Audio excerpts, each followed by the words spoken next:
All right, good morning, folks. I'm gonna call to order the February 17th Select Board meeting. This morning, we have an agenda that's gonna have us going a little bit in and out of executive session. So just to let you know, here's the plan. I'll go through kind of what's on the agenda. After that, the board is gonna move into executive session. We will ask folks who are in the room to go out of the room. You can go into the conference room or other areas that are open in town hall, but we'll be here for an executive session. The executive session is under purpose 1, discussion of an open meeting law complaint filed by William Brown against the select board dated February 7th, 24. We will return from that executive session and approximately 10:30 plus or minus, I don't know what our timing will be. We'll return to open session to discuss the complaint. After that, we will have a public comment session. What I would ask is people sign in on the sheet at the back of the room and just let us know if you'd like to speak.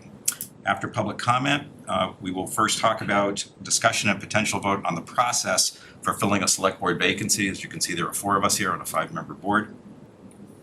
That's at approximately 10:45. The next on the agenda will be to discuss and vote on the appointment of a new town manager from the 4 finalists, Antonio Barletta, Matthew Coogan, Matthew Cornelis, and Clancy Main.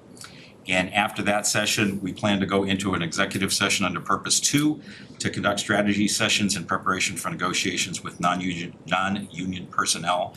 And here, this would be the selected town manager candidate. And our plan would be not to return to open session after that. So that's kind of the lay of the land. So what we'll do now is I would accept a motion for us to move to executive session, please. So moved. Is there- For the purpose of, So we need to make that right. I would suggest that the motion be moved to enter into executive session to discuss an open meeting law complaint filed by Bill Bauer on February 7th. Bill Brown. Bill Brown, on February 7th, 2024, under executive session purpose 1, General Law, Chapter 30A, Section 21A1, to invite Ivrea Free Town Council and Caitlin Nosella into the, Caitlin, what's Caitlin's title? Executive assistant? Caitlin Nosella, executive assistant, into the executive session and to return to open session after the executive session to continue on with this meeting, including a potential discussion of this open meeting law complaint. So moved. Is there a second? I will second it then. So we will take a roll call vote to go through on that. So Karen. Yes, discussion. Oh, sorry, yes, please. Thanks, Mark. Thanks, Ivrea. Everybody on this board, I believe, ran on transparency. And Jackie McCarthy last week was more transparent than we ever could hope to be. And I think that it would behoove us to continue into executive session when the public has not only lost trust in this board, but in town government as a whole. Jackie fell on her sword last meeting, and the time to act on that is not 20 minutes from now, not a half hour from now, not after everything is filtered through Ivrea. The time for that is now. So I'm voting against executive session, and anybody else that ran on transparency will join me. Thank you. Other comments? So I'll make a comment. So by practice, I believe this is how we've handled open meeting law complaints, is that we've had an executive session to discuss, understand what was going on. And quite clearly, we returned to open session to respond to the public in full transparency. And we are required by law to respond within 14 days up to the complaint as well. So I think it is clearly going to be very transparent in terms of what's going on. And I think that following the process that we have used is really appropriate here. We'll get to it. Carl? I don't disagree, but this situation is very unique. Very unique to all of us. I think so. I think because we don't really know. That's kind of the purpose I think of so, it is. It is. We had someone step down in a live meeting, unprecedented. So I am not gonna support going to executive session as well. So to be clear, that when our 5th member went and resigned, she indicated that it was not because of the open meeting law complaint. She made a point of stating that specifically. I was here, yeah, I remember. Karen? Thank you for reminding us. We've been fortunate, there haven't been any open meeting law complaints against this board, and sometimes, so thank you for reminding us what our practice is. To Chris's comment, we absolutely need to be transparent, and as Marcus stated, we will be coming back to the public and sharing our findings in our next steps in compliance with Mass General Law. So I am in favor of proceeding with this motion. Further discussion? Chris? Only to that I would add is I'm being consistent. I voted against what you were talking about with open meeting law, unless it came to collective bargaining or something that was gonna put us in a negative disadvantage to the public. I've been clearly consistent with voting against it. So while this board has fully supported going to an executive session at every single vote that I've ever been a part of, I personally have not been. So I'm continuing with being consistent and transparent, because what we can do right now is what we can do in executive session 2 minutes from now. There's nothing that I have to hide. I'm sure none of you have nothing to hide either. So I'm perfectly capable of having this handled right here, right now, out in the open, so the public can see. Because we all know what happens in executive session, Mark. I don't have to spell it out any more than that. I would like it to be in public, so the public gets to see exactly what happened, not Ivrea's version of what happened. No offense. So just to be clear, it would have to be our version of what happened. Well, it's going to be. Okay. In 30 Regardless of seconds how from, we- Regardless of how we proceed, it will have to be our version of it. And our 30 version seconds of it from now, will in Ken. fact be the facts. So let me ask town council a question, are we opening up a legal liability to the town in not handling this in executive session? No. It's a policy decision for this board to make. Okay. Then let's take a vote. All those in favor of moving to executive session? Gonna be roll call on It's that, roll sorry. call. Okay. It's roll call. Karen, Yes. Chris, no. Carlo, No. Mark, yes. So we're 2-2, the motion does not pass. We're on to the next item, open session to discuss open meeting law complaint filed by Mr. Brown. So where do we start? I guess I'm gonna start.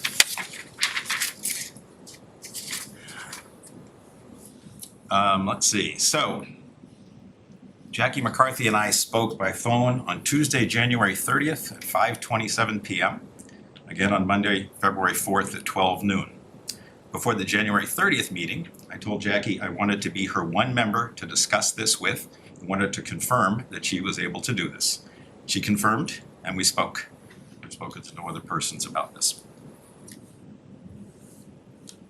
Someone else like to speak? That's it? Yeah, I'll go. All right, this statement will address the open meeting law violation filed by Mr. Brown of Martin Road. Jackie was a great chair, and the shock of what happened is still very fresh. She ran fair and balanced meetings, and we should all respect her privacy. I reached out to Jackie, and we spoke on Thursday, February 1st, so 4 or 5 days before our meeting. I wanted to speak about the town manager's search process and how we had 4 good candidates. We shared that we both spoke to town staff and department heads, and they all spoke, the department heads all spoke highly of the candidates. We both agreed that we had a big decision ahead of us. At some point in the conversation, she did tell me that she spoke with Mark Doxer. We did continue speaking, and I apologize for that. I already spoke with town council on this matter, and will do whatever is requested of me. Thank you. Any other members with? Okay. I thank you, Mr. Chair. I did not reach out to any board members and ask to discuss this matter before us. Chris?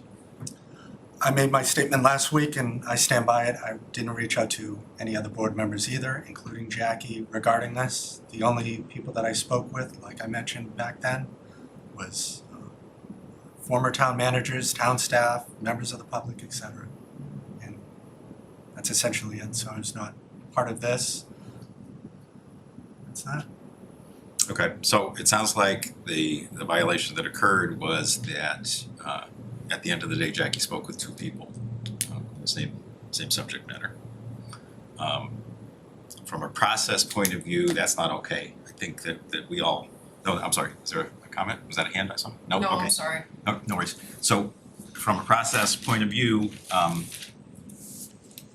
guess, we all know that we're not supposed to do that. I think that the right process is in fact, closer to what I did specifically, which is to say to the person, I would like to talk to you about this, are you able to do so? And the answer needs to be yes or no. And I think that's the right process. So that didn't happen here. So I think the correction is, number one, that we need to understand that's the right process. I guess we all need to acknowledge it, make sure we're clear that that's the case. Not sure where it needs to go any further from there, Carl. I don't know either, but I have a comment based on your statement. So you spoke to Jackie before me and then after me, from what I heard. So clearly, Jackie was visibly upset, wasn't her normal self that night. And, now that so much time has passed, you can start putting pieces together of not exactly what she did, but something was off. So, given that you spoke to her after me, did you say anything to her? Did we speak about this matter? Yes. Did we speak about how anybody would be voting? No, other than myself and potentially her. Just want to get on the record. I only spoke to her that once. So I think from a policy point of view, we need to respond to the complaint and share what took place, indicating where open meeting law was violated, which was the two people speaking on the same topic, or three people, sorry. Anything we have to do further than that, Avery, at this point? No, just commit to future compliance moving forward would be helpful, which sounds like that's the direction the board is going to. Thank you, Mr. Chair. I'd like to go on record as saying I would very much like to discuss before we end today, how this breakdown in this process affects us going forward with the new town manager selection and any potential impacts, legal implications, questioning of whether the process was handled correctly. I think that can definitely wait till the town manager appointment agenda item, but it also would be appropriate under this agenda item because it's part of the open meeting law issue. So I defer to the board as to when you want to address that, but I'm happy to speak to it. I think it's pertinent now. So in my opinion, I don't think it taints the process. From my understanding, speaking with both Carlo and Mark, is that at no point did Jackie share with Carlo what Mark thought, and at no point did Mark know what Carlo thought on the topic. And with Jackie recusing herself immediately, the members of this board that were able to participate and are able to participate in the town manager appointment process, a quorum of you four never knew what another person thought. So while yes, there was an open meeting law violation, this board recognizes that, is being transparent about it. I don't think it compromises the town manager appointment process. Now, it's a policy decision at this point whether the board feels like they should restart it based on that or if they want to move forward. That's a policy decision. But from a legal standpoint, I'm not concerned with the board moving forward and making a determination. Any comment, Chris? Thanks, Mark. And thank you, Evria. So, did you end up speaking with Jackie regarding this? So I don't want to disclose that in open session. I think this entire process, as it relates to what happened subsequently and whatnot, that this board is not being transparent at all. Not at all, Mark. So if there's anything else that you would like to discuss before we put an end to this, you can feel free. I have absolutely no idea what you're talking about, Chris. Well, that goes to transparency as well, Mark. So let's have a quick discussion here. We are a board of 5 people, have been a board of 5 people. At the moment, we're 4. As a board of 5, we've worked very well together. Most of our decisions have involved 4 or 5 of us coming to agreement on what we're gonna talk about, with only a few notable exceptions, typically on, I think, tax rates, water rates.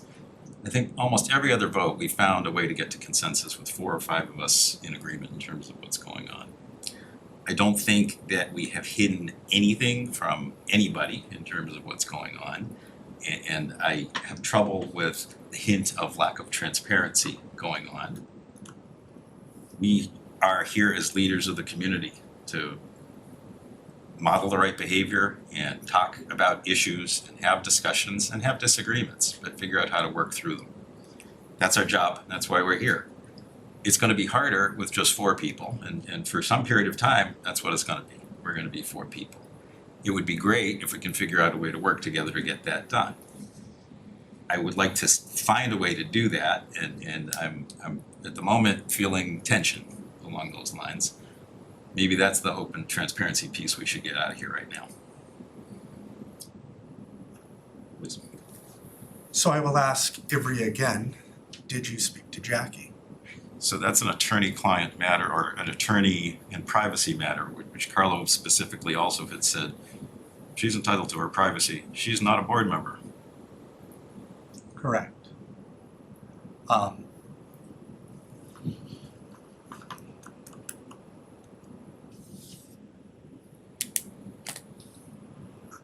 I would say that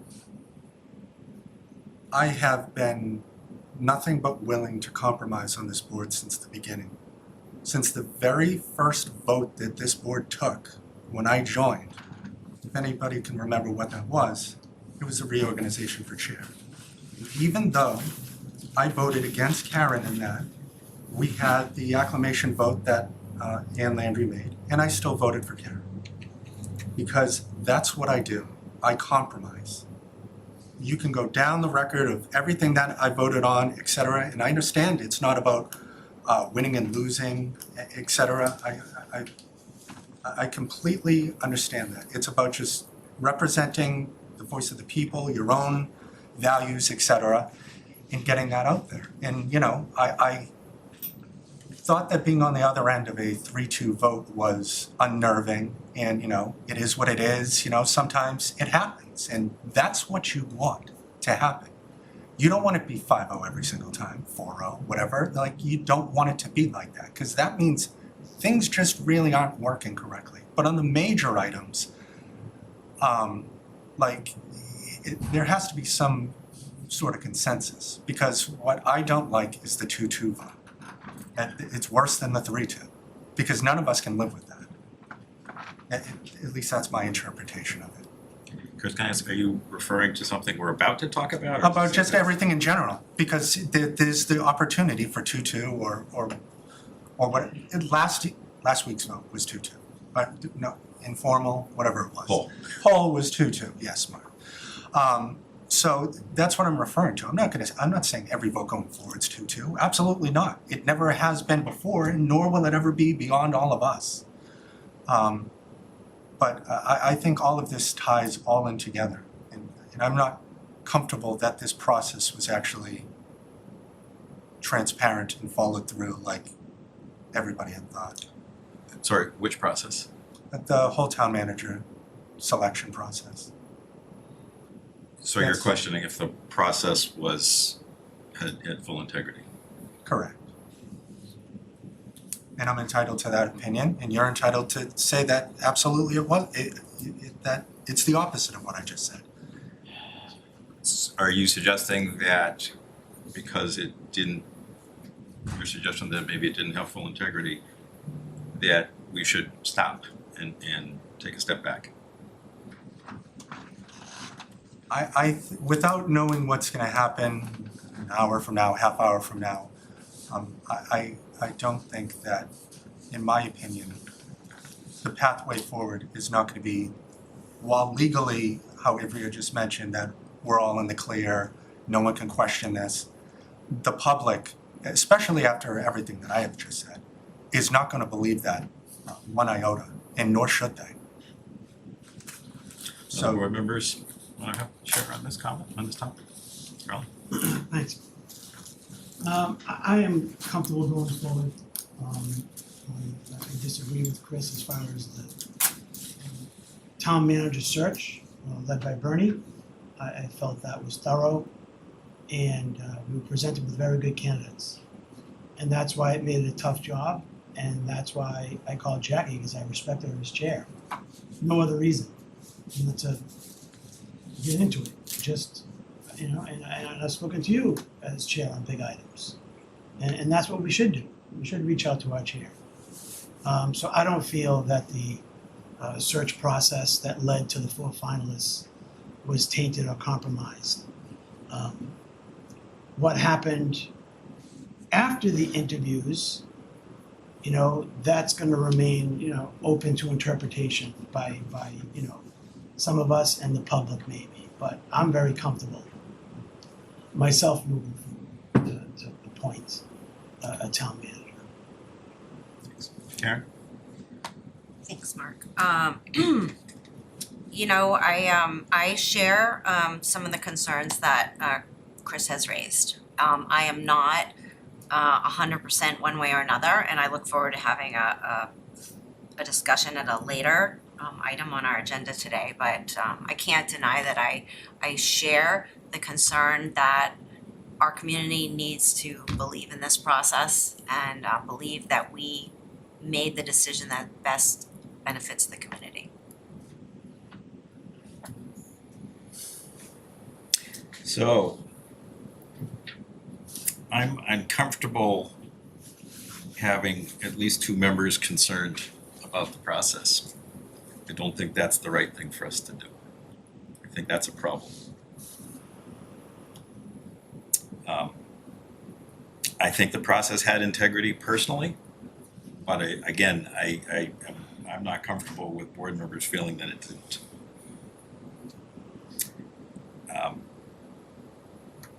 Can I just correct then? I'm more concerned with the public's perception. To be clear, and I'm sorry if I wasn't clear, I don't believe that this was not conducted in as transparent a manner as we could, very in line with what we did 2 years ago. But given where we are, post interviews, I wanna make sure that the community agrees with us. And so if there are concerns from the community about this process based on where we are now, then that's where my concerns would be. So I'm sorry, I didn't mean to in any way denigrate the process that we went through to identify candidates named here. Chris, go ahead. I agree with Karen on pretty much everything she just said, so there's a compromise. But no, I don't agree. I agree with the way that Bernie handled everything and did all that. Absolutely, all the meetings you guys had. I'm not saying that either. It's after the meetings, that after the interviews, that is the issue. And I don't think that it's good. I understand that it's not a popular opinion to go down this road of saying that maybe this didn't go the way that the last one had went, because clearly it did not. Last one was 5-0 Fidel. We're not going to get that every time. Might have been 4-1. We don't know. Nor should we want that. But still, it's the cloud that is hovering over this that is the issue, and it's not a popular opinion to say, I think we have to just go ahead and restart this, because I understand we need a town manager. We have lots of projects in the pipeline. Someone's gonna get it up to speed, whoever it is. I agree with that. And it's not a good look to say that we shouldn't be doing this, but it's not just us. It's the perception of what happened, the public feedback, everything. Just all of it culminating as one. I mean, I'm willing to go forward to the discussions at the end as well, and see if perhaps we have a compromise, or completely different, who knows? But I mean, for me to just sit up here and just be like, everything was just rainbows and butterflies and let's just move on because that's what we're supposed to do. That's not what we're supposed to do. At least that's my opinion. So, I have a thought on how to proceed, see if this works for board members. I think this is a big and important discussion, and I don't think it really matters how we would vote on the later article item tonight. If there's a question about the integrity of the process, that's where the question is, not the outcome process. If that's where we are, I don't think we have a choice other than to take a step back. But I think if we're gonna do that, we need to talk about what's the problem here? So here we are, we're in open session. The only way we're all gonna get to talk is if we do it here. I think we do it. Carla? When you say step back, start over? Is that what you mean, or I mean step back, start over. have another meeting and take a pause, or you're saying start over? I think the integrity of the process has been questioned, and I've heard it from multiple members. I think that's a restart, in my opinion. Well, If the perception is possibly tainted, and that's what I'm hearing, I don't think we have a choice. I think that's, again, doesn't matter the outcome. That would happen if we continue. It's not about that. It's about if it went the right way. If there are questions about it, and it's not from just, not that just one member wouldn't be enough, but it's multiple members, I think that's a problem. Then I think the only way to deal with that is, let's understand what went wrong, so that if and when we restart the process, we don't repeat the same thing again. Carl? my concern is that if we're still a board of four, that's a problem. Could be a problem. Which relates to 2 agenda items down. Right, but again, we have an upcoming election that's gonna change things or not change things, for lack of a better way to say it, right? And whatever happens, we're still a board of four on March 6th. So starting over is starting over, and I don't know who's gonna apply for this job, in my opinion. Talk about the select board or the town manager? No, town manager. Well, maybe both. I mean, I don't wanna get ahead of myself. Let's talk about the town manager process. Who in their right mind would apply? Well, only the strongest.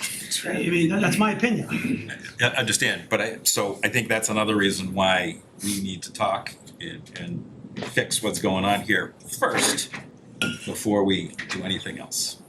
I think that's where we are. The only fixing for me is that we agree to move forward, or we agree to restart. There's kind of no in between, in my opinion, unless I'm missing something. I think you're right. So it's on fire, isn't it? So again, it's not on the agenda, but do we vote to move forward? Like what do we do? We need to wrap up this agenda. Yeah, now. so we have an agenda item specifically to discuss the appointment of a new town manager. So I think we're squarely in that zone. Okay, all right, let's keep going then. Let's keep going with the agenda. So I'm gonna suggest then that I hear my fellow board members, I think it's indicating a stop. But what I might suggest is if the board agrees, why don't we proceed with the agenda?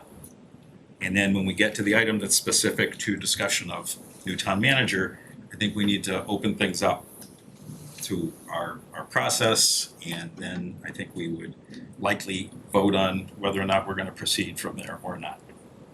Does that fit with folks? Yeah, that's for me.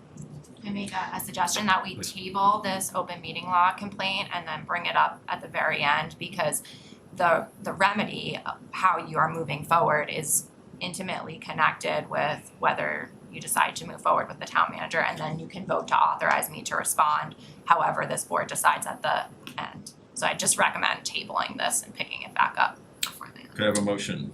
Motion to table the, makes sense, it's been a motion to table the. Open session discussion, open meeting law complaint. Yes, motion to table the open law meeting complaint in open session. Is there a second? Second? Thanks, Chris. Any discussion? All those in favor of tabling, raise your hand.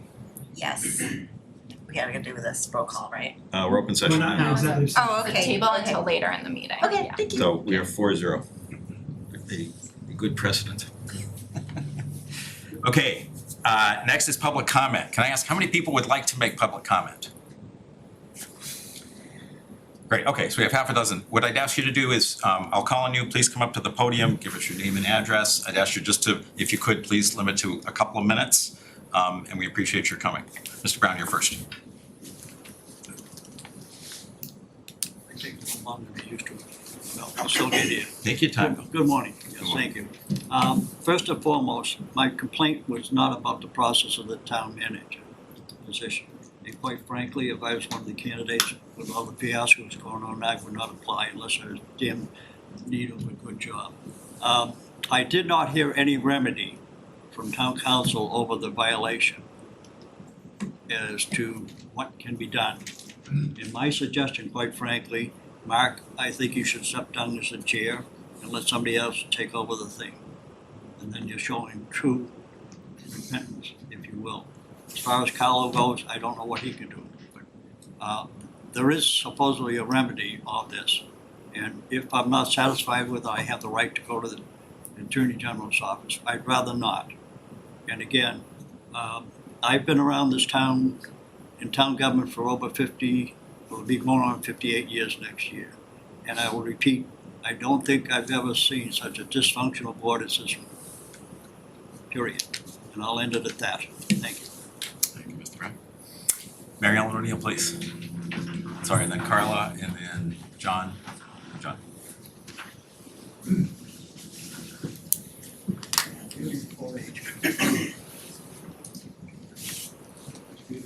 I'm Mary Ellen O'Neill, 125 Summer Avenue, thank you.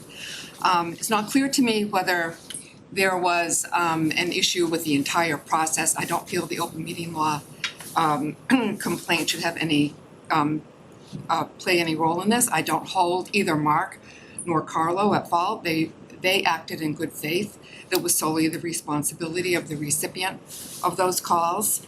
And I think that a lot of the talk about questioning transparency and, you know, the integrity of this board has been mostly on social media, which I don't hold a lot of sway with.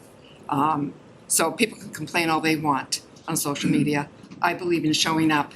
I've written a letter in terms of my opinion, in terms of the town manager, but I would like to see this process continue. I do have faith in the integrity of the members of this board. Things haven't always been happy. That's just not the way it's designed to be anyway. And I appreciate the hard work of all the volunteers. And I do have faith in the process, and I have faith in this board. Thank you. Thanks, Mary Ellen. Carla.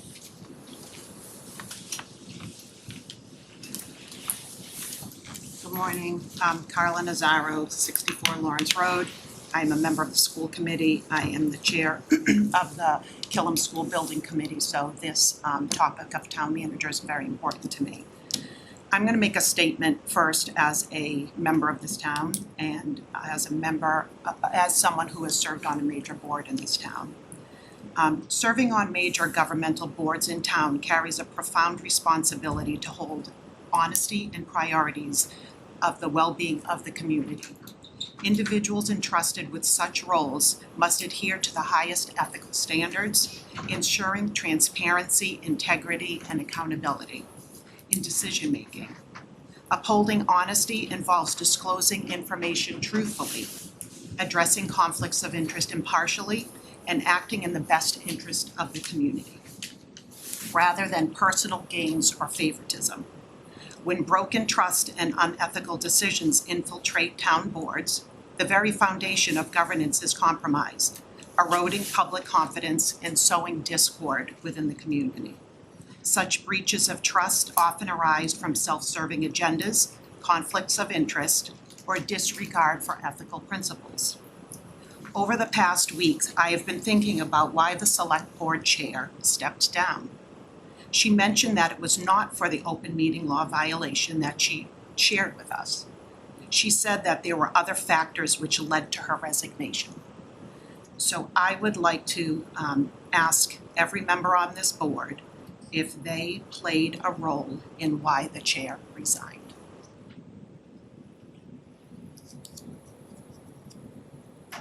So the way we work with public comment is, it's kind of one way. Sure. And I would like to ask if anybody would like to answer that question, I would love to hear it. But we don't reply. Yeah, I think that that's not how we work. I think that if during other discussions of the open meeting law complaint, people would like to respond, that would be their option to do so. Okay, and I would further like to talk about the town manager process. My suggestion to this board is to move forward with Matt Cornelis. He has a proven record with the employees of this town. And as you know, we as board members come and go, right? Some of us serve 3 years, 6 year, 2 terms, some serve more. But town employees are here for the long term. And when town employees are acting favorably for a certain candidate, the board should listen to that and respect the employees of this town. So, thank you for your time. So John Lippett, John Arena, and then did I see another hand after that? Let's see. Good morning, and thank you for this opportunity to provide public testimony. I'm John Lippett from 23 Mineral Street. Reading's at an inflection point, in my opinion. There are many important and challenging projects and initiatives that are facing us and will be important to complete successfully in the next couple of years. We need strong, experienced leadership to successfully move forward. Fidel Maltez, who was our recently departed town manager, had been doing a great job. In 2 short years here, his fresh perspective and dynamic leadership had made a real positive difference in our town and in our town government. Everyone I talked to had only good things to say about him, from those in town government, both the volunteers and the staff, to residents. We need our next town manager to be someone who can fill Fidel's shoes and follow in his footsteps. I think we're left with just 2 candidates. Mr. Coogan has the experience, fresh perspective, accomplishments, and track record of leadership that will allow him to lead Reading forward. Mr. Cornelis is doing a fine job as assistant town manager. At this point in his career, however, he simply doesn't have the experience and track record yet that we need. He's only been the assistant town manager for 1 year. Whereas Mr. Coogan has experience as a town administrator in Boxford, chief of staff to the town administrator in Newburyport, and as a planner in 2 other communities. Mr. Cornelis unfortunately doesn't make up for his lack of experience with educational credentials either. While he has a law degree, Mr. Coogan has a master's in urban planning. Mr. Cornelis is simply not ready for this job. In 3 or 5 years with some experience and maybe taking a course or 2 or getting a degree in public administration, he may be perfect for the job, but I don't believe he is today. Just because you've worked for the town for a while doesn't make you a qualified candidate to be our town manager. I'm sure I would guess that there are many other town employees who've been with the town even longer than Mr. Cornelis, and that doesn't make them great candidates to be our town manager. I'd also note that stability and continuity weren't criteria, as I understand it, that were established up front for the town manager selection process, and I don't believe they should become the top criterion at this point. I think the decision is clear. If you are hiring a CEO to lead a business or a quarterback to lead an NFL team, you take the person with the experience and the track record of accomplishments, not the rookie. I urge you to exercise the same respect and judgment for Reading and its future in making your selection. Pick the strongest candidate. We need Mr. Coogan's experience, perspective, and leadership. There's really no question about which candidate has the experience and track record to follow in Fidel's footsteps and successfully lead Reading through the road that's ahead. Finally, I'd like to note that being at a select board meeting on a Saturday morning is probably not any of our first choices for things to do. But we're here because, as I understand it, Mr. Bocci made a request at the last minute that this meeting be in person. People respected his request, were flexible to accommodate it, and many of us have made compromises to be here. This is what it takes to make our town government work. Respect for others and a willingness to be flexible and compromise.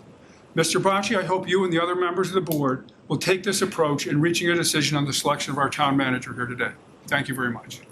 Thank you, John. John?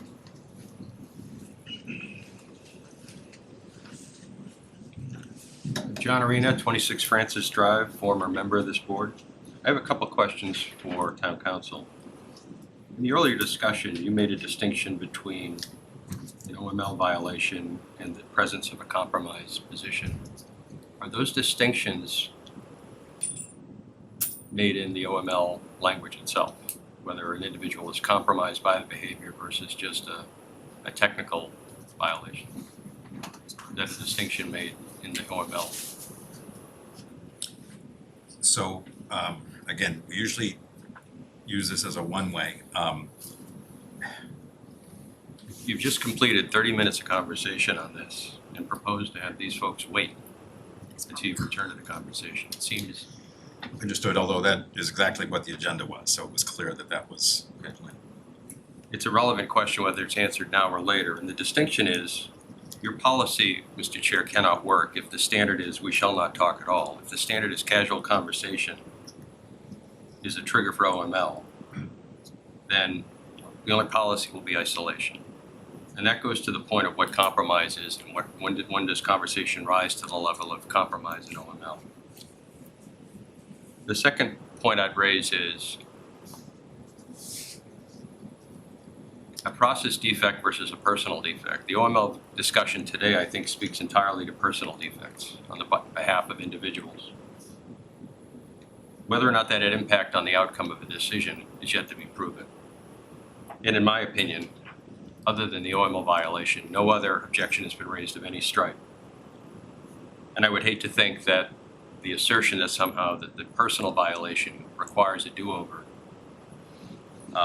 is actually the logic here, because it actually provides a more political outcome than you otherwise have. I have another question for town council, which I expect won't get an answer, but deserves an answer.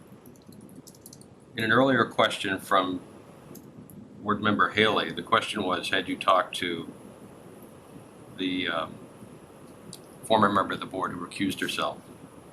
And you declined to answer. My question would be, is that privileged information, or are you taking your position based on it being privileged conversation or not? Lastly, I only know what I've seen on television and read in the papers. But being in sales, I'm a pretty good judge of human character. I can usually tell what people are thinking by their body English, their emotions, their reactions to questions. The reaction of the former member of this board was totally out of proportion with the OML violation itself. Particularly this one, which appears to be incidental and not intentional. There's more here than meets the eye, and I don't know what it is. But a mere conversational violation does not lead to someone exiting their elected role. And I'd urge this board to identify and report on exactly what was behind the nature of her departure. That's what that's what the public is interested in. There's been something here that's disproportionate to what has been insinuated as the cause. If that's all there is, fine. But that's not what I saw on video. Thank you. Anyone else that would like to speak? Karen, please.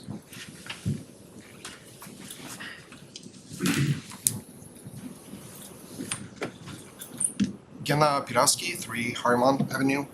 I'd like to start by saying we should probably stop speculating or assigning motivation for Jackie's departure. I don't think that's fair for her, to her. I wrote an email to the select board, and I just wanted to go over some of the items that I included in the email. A few months ago, 3-4 months ago, you had a meeting where you welcomed the residents of the town to provide you some feedback in terms of what it is that they're looking for in the town manager. This was done prior to you creating a committee, prior to you receiving any applications, prior to you having knowledge of any individual that's going to be applying for a town manager position. And I just want to reiterate a couple of recommendations that I made, as with recognition that I'm just a single resident who's making those recommendations. And the recommendations that I made, suggestions, qualities that I'm looking for in a town manager were experience in pursuing state and federal grant to pull in money into the town, track record of engagement within the town, with the boards, the residents, and the business owners that are in town.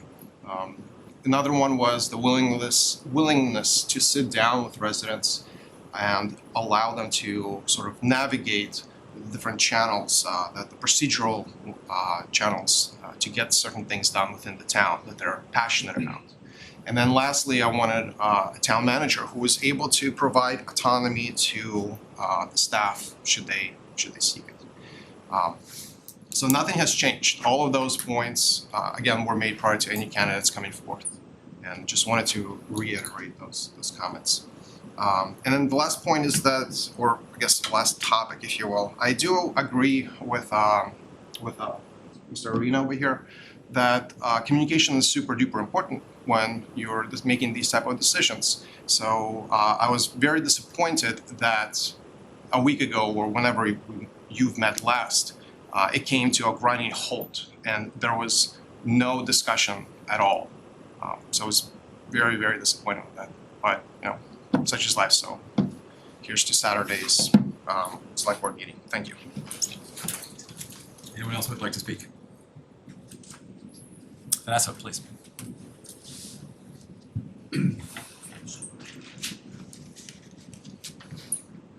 Thank you, Mr. Chair. Vanessa Alvarado, Mount Vernon Street. I've heard a couple people say that the board should be looking into the reasons for Jackie McCarthy's resignation. There can be many and varied reasons why someone would resign from a board. These are volunteer positions and they take up a lot of time. I personally do not know why she resigned, but I do respect her privacy, and I would ask that both the board and the community respect her decision to indicate or remain silent on why she chose to resign. Thank you very much. Any other people in the room that would like to speak? Anyone on Zoom that would like to speak, Caitlin? Yes, first up we have Carolyn Whiting. Thanks. Carolyn, please unmute yourself. Yes, Carolyn Whiting, 17 Chestnut Road. And I'm hoping that the select board can continue with its process, because I'm afraid that if we start over, we won't get applications from a wide range of candidates. And I'm actually hoping that you will choose Mr. Coogan, because I think he has the experience that we need at this time when we have so many projects in process. Thank you. Thanks, Carolyn. People that would like to speak on Zoom? Yes, next up we have Marianne Downing. Thank you. And Marianne? Hi, I hopefully I unmuted. Sorry, I can't be there in person. I don't want to get anyone sick. Okay. I'm, Please introduce yourself first. oh yeah, Mary Ann Downing, 13 Heather Drive, speaking as myself, not as a member of the Finance Committee on which I sit.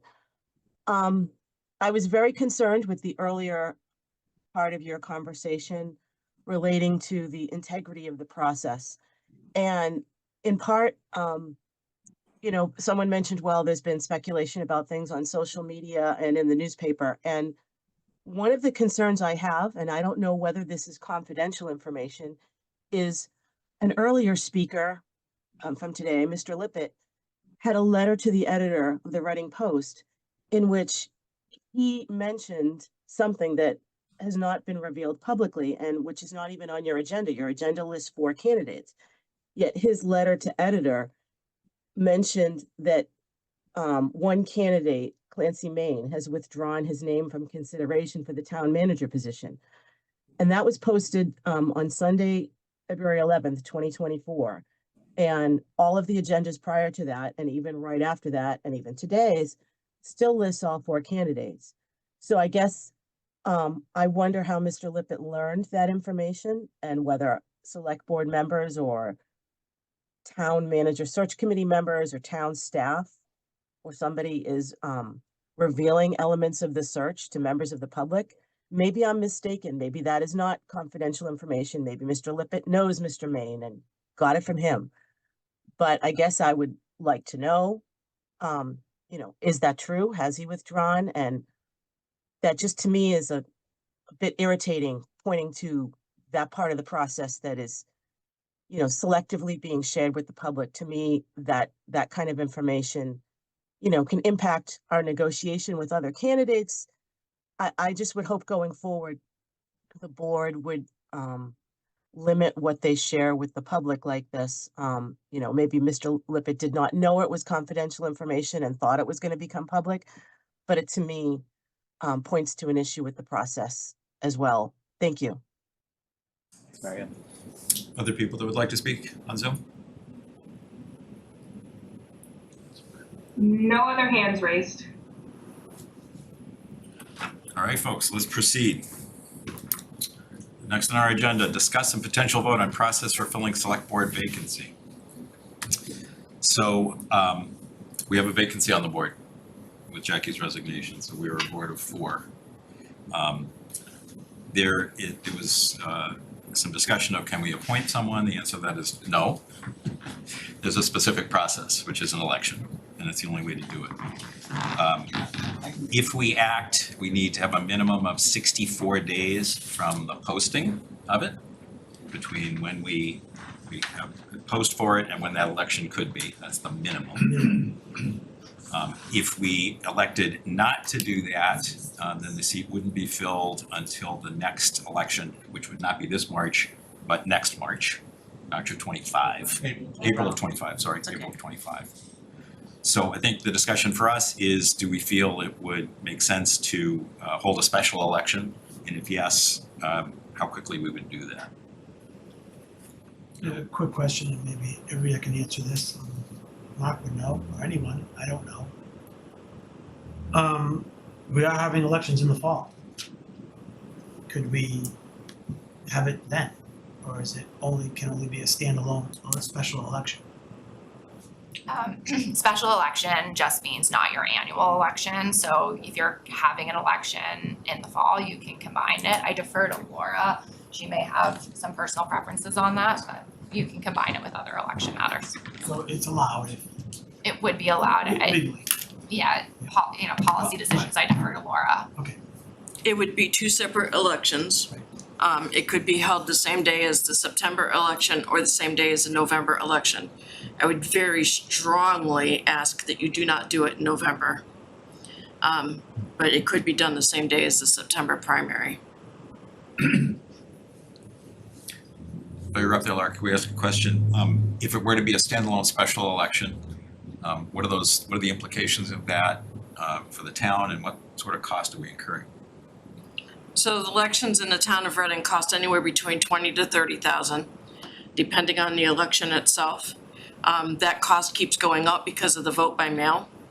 So I would predict that it would be about $30,000.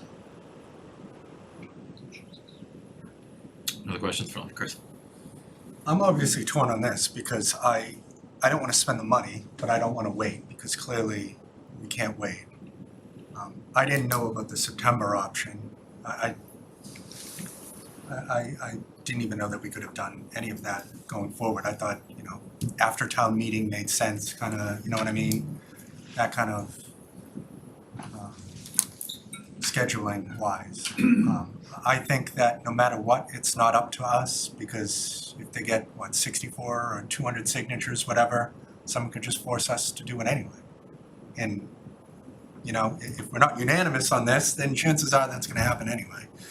I don't know, I don't wanna spend 30 grand and I don't wanna wait till September. So that's kind of where I'm at. September's like 7 months from now.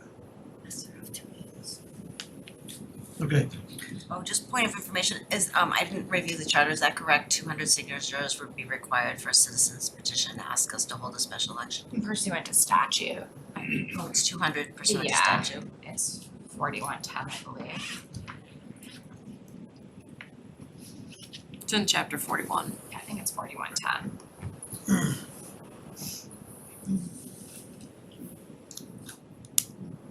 Yeah, 200 registered voters of the town, or 20% of the total number of registered voters, whichever number is lesser. So here it would be the 200. Would force you to call an election, provided that no such election may be held prior to the effective date of the residency, which is here. So yeah. So let me just respond, then I'll call on you, Colin. So good. so I, as much as I don't like the $30,000, I think it behooves us to be a board of 5. We're supposed to be a board of 5. And it's interesting because, again, as I pointed out, we typically find a way to work together and get to a 4 or 5 in favor vote, other than on a couple of hot button issues. But I think that it would be important to have the 5th vote, just in cases when there are questions. So I don't like the idea of the cost either, but I think we don't really have a choice. I think it makes sense to do it at the first possible time that we could. This is for everyone, is that okay? So it would be 200 registered voters. And does when does this 64-day clock apply? Or is it a different model if it's a petition versus us? Right, so if it's us, it's the 64-day clock. If we get 200 registered voters, the petition from the registered voters has to be received no fewer than 100 days from the next annual. So I was just checking when that was. They basically can't force you to call an election within 100 days of the annual. Within. Right, within. So we would need to make sure that that is met as well. And then the statute is silent on when you would have to call it, but my understanding is you should do that in a reasonable time. The 64-day clock would still apply, though. We'd have to comply with all notice provisions of the election statute. So once you receive that petition, you'd look at your 64-day clock and schedule something within a reasonable timeframe. Thank you. Another question, follow-up question. I'm guessing like any petition, the signatures have to be verified. Absolutely. Okay, and then once those are verified, that kind of signal that, okay, we can proceed. Exactly, Right. but you still would need to proceed with that 64-day clock. No, right, that, I'm trying to just do some math and it's, Yeah. you know, gonna be March soon and this and that, so. Yeah, I'm always concerned, I asked Laura before we started, you know, because if you guys recall, we were at a deficit for the upcoming election for staff, because of the combination of two. And that is another concern, obviously, for September, if we combine as well. Yes, we save money, but this is a tough one. Yeah, I think we need to have 5, but it could force us to work together. And it's a big expense, and I don't know. I'm concerned about combining, as I always am. I think we all are concerned about combining and make that decision when she needs it on cost savings and what makes sense with the primary or whatever. But you know, March is a heavy lift for her, and then she needs to pause, and then we go right into another election. It's like it's concerning to me. So just a couple of comments. September it's not as hard to get staff members in September as it is in March. So that's just one thing to consider. 2 is that in combining the elections, as far as a cost, it does not save much because it only saves the DPW setup. That's all it saves. Because you still have to run 2 separate elections. And I take that back, I'm sorry, it also saves on police detail. I think you said about $10,000 in the past. Let's see, it's Correct, roughly. saves about 10,000. Right. Okay. Okay, so I mean, I think that the net difference is 10 grand and 5 months. Something along those lines in terms of different costs to do the election sooner. We'll get a 5th person sooner, extra cost of plus or minus $10,000. So to me, I would favor having the election sooner than later, not waiting till September. So we're thinking June-ish, most likely, doing the math. So next Tuesday would be the earliest we could post, right? So the 20th and then 64 days from Feb 20th, March, that's end April? April 24th is the first day you can do that, which is a Wednesday. So if you want to keep it on a Tuesday, you would have to go to the next Tuesday. Which is in the middle of town meeting. Yeah, So that's not. I would suggest that you wait until mid-May. So May 21st, I think, is the first Tuesday after town meeting ends. So that would be May versus, let's say, September, right? So it's having a 5th member for another almost 4 months. Honestly, summer's quiet. You know that. Summer's quiet for us. Very quiet. It would take up a lot of good hard work together. I'm willing to work with everybody, like, no matter what the issue, so this is a hard one for me as well, Mark. And if I could just for a second, appreciating that, to be clear on open meeting law and things in the whole discussion, we need to be able to have casual conversation, which we do. We don't talk about agenda items with more than one person. because that's what OML tells us is how it has to work. Look, it's challenging. We'd all like to, however, in the spirit of transparency of OML, there are limits, and we try to comply. We do our best, and usually we do, and occasionally, it's an oops. And I don't want to get back to that topic completely, but I don't think there's no intentionality that is here. So the bonus would be to have us fully constituted for some period of time, for some number of months. I think I still vote in favor of doing it sooner than later. Oh, sorry, Karen was next. I appreciate all of your comments. Normally, summer can be a slow time.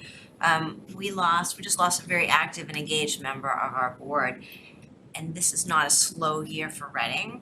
So I do have, in general, I believe the community deserves a full board.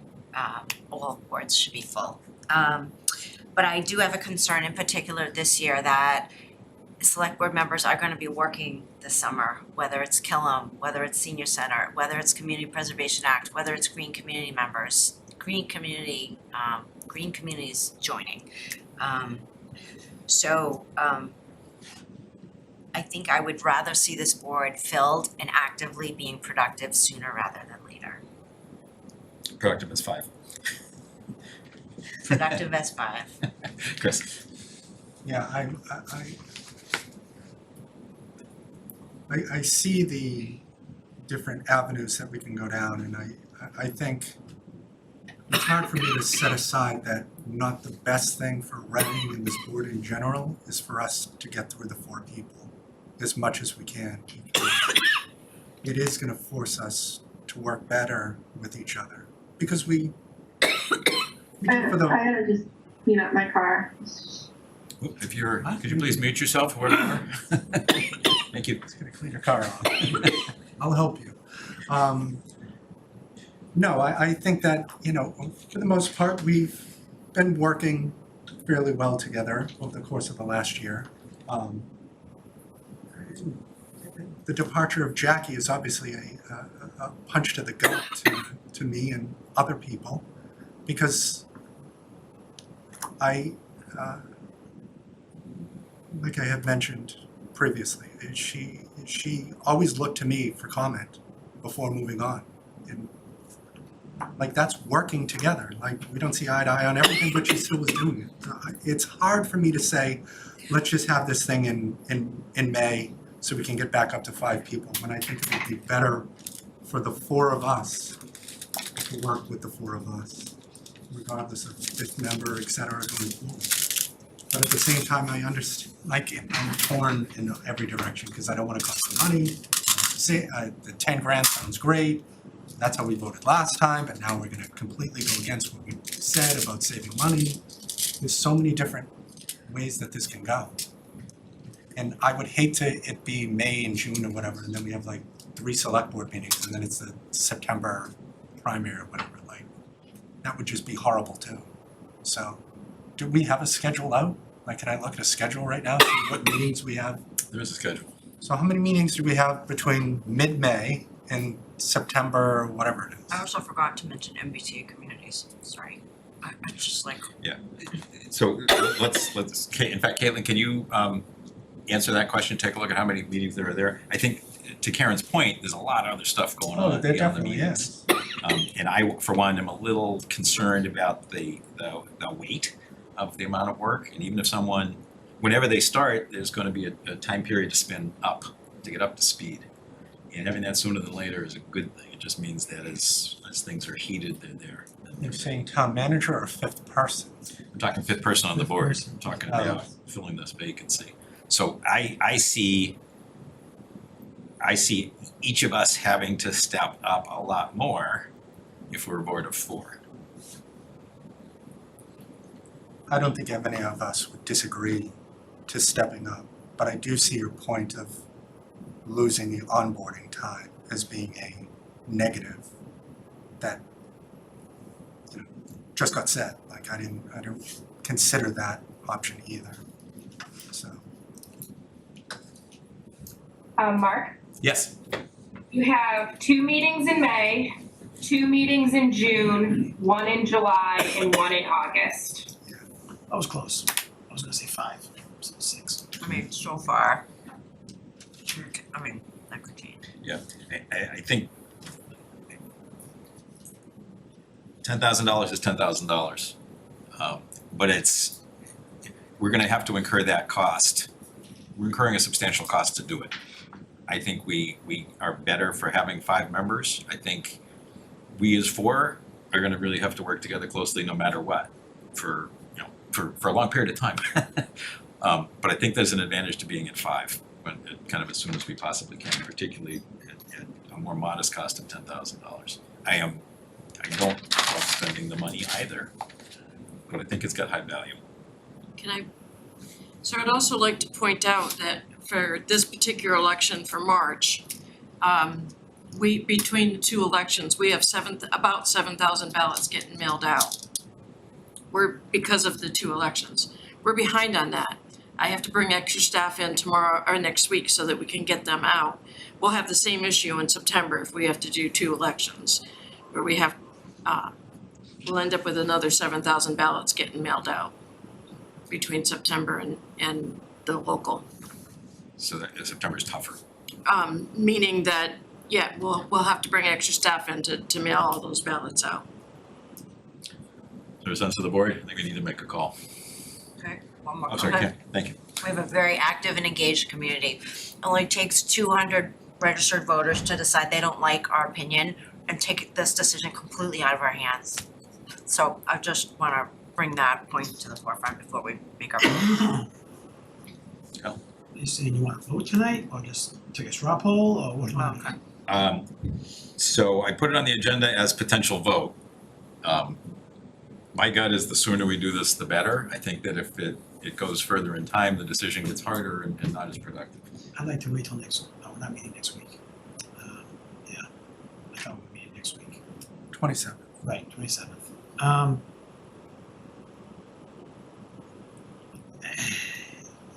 I think the consensus is to do special election, and I don't wanna be an obstacle to that. If we're really divided, then I think we wait till the 27th, but I'd like to do a straw poll real quick before informal, if everyone's okay with that, what everyone's thoughts are, cause we were just talking about it, but if we were to vote today,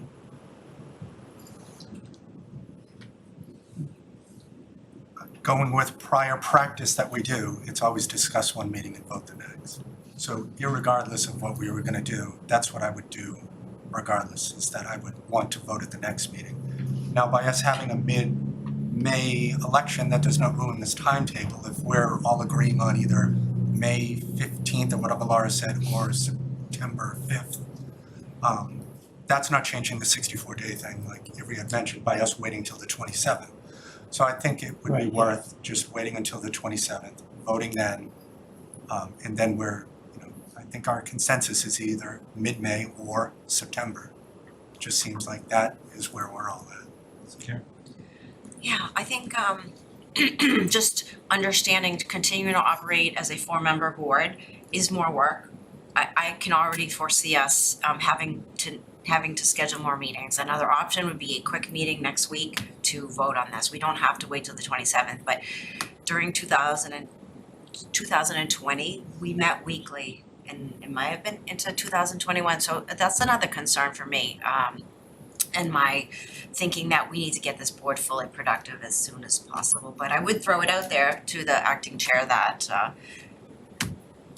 we could take some action next week. We have time to post a quick meeting for a 1 agenda item. And I just make sure that we could still target mid-May if we take Carl's suggestion and wait. So if you wait until the 27th to take the vote, the earliest you could do it is May 1st, which is a Wednesday. So May 7th would be the first. Thank you. Which would be just the very end of town meeting. I'd be fine to wait till the 27th, hit the timeline that seems to make more sense. It's fine. Same. Laura, was that we were referring to the 27th or meeting next week? You're referring to us meeting the 27th? You're saying that the next meeting is the 27th of Yeah, February. yeah. So, yeah, if Okay. you vote on the 27th, the earliest you could do it is May 1st. I think we should stick with discussing. Doesn't mess anything up. Everybody okay with that? Yep. Okey-doke. So Plan real for the quick, I'd agenda. just like to, I'm sorry, Mark. Real quick, I'd just like to remind the public that if they decide to do the 200 signature thing, that they need to get the form from me before they start the process. So they can stop in a clerk's office if that's the intent of the public. Great, thank you. Okay, I think we're still in And if I may, Please. just wanted to remind you as a board that at your next meeting, the board should discuss about the appointment of the fact that you have a chair missing. The board needs to decide, do you want to continue with Mark acting as chair? Or do you run a reorg? And that should be done at the next meeting. Is that by statute? It's not automatically assumed that the chair, vice chair becomes chair. The board needs to make that decision as a whole. Does the vice chair continue or, And by practice, we reorganize after elections. correct? So I do understand that's a policy, so that's why my question is, I believe the statute of silence on this is a policy decision. So the quick answer is policy decision, but I think we should take a pause, it's not on the agenda, and discuss it at a future date. Should be on the next agenda. Yep. Okay, thanks. All right, next item on the agenda, discuss and vote. Mark, can we have a 2-minute recess? Yeah, please, let's do that. So folks, let's take 5 if we could. All right, we'll come back in about 5 minutes.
call the select board back to order.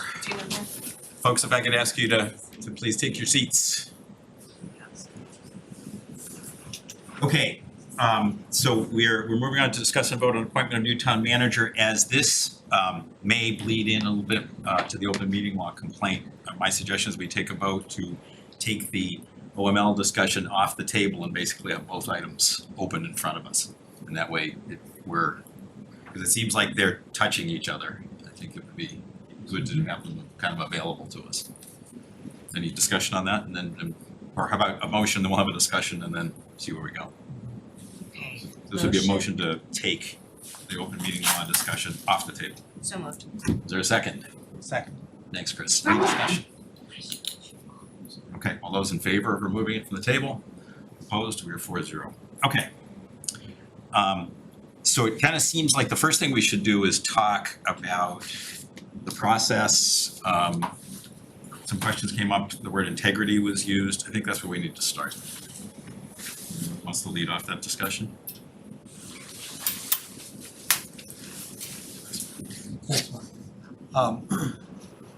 Couple of quick things. Carla's question that she asked all of us, I will answer that I unequivocally had nothing to do with Jackie's departure, and I considered her a friend and would never do anything to impact her job or career or anything along those lines. And I am still saddened to this day that she is not here because she was fair and balanced, and that's all that you can really hope from anybody running for office and getting elected.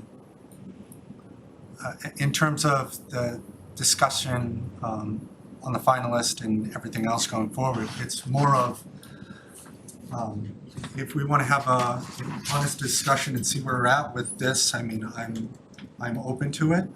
I think it's gonna be detrimental if we start going tit for tat on certain items.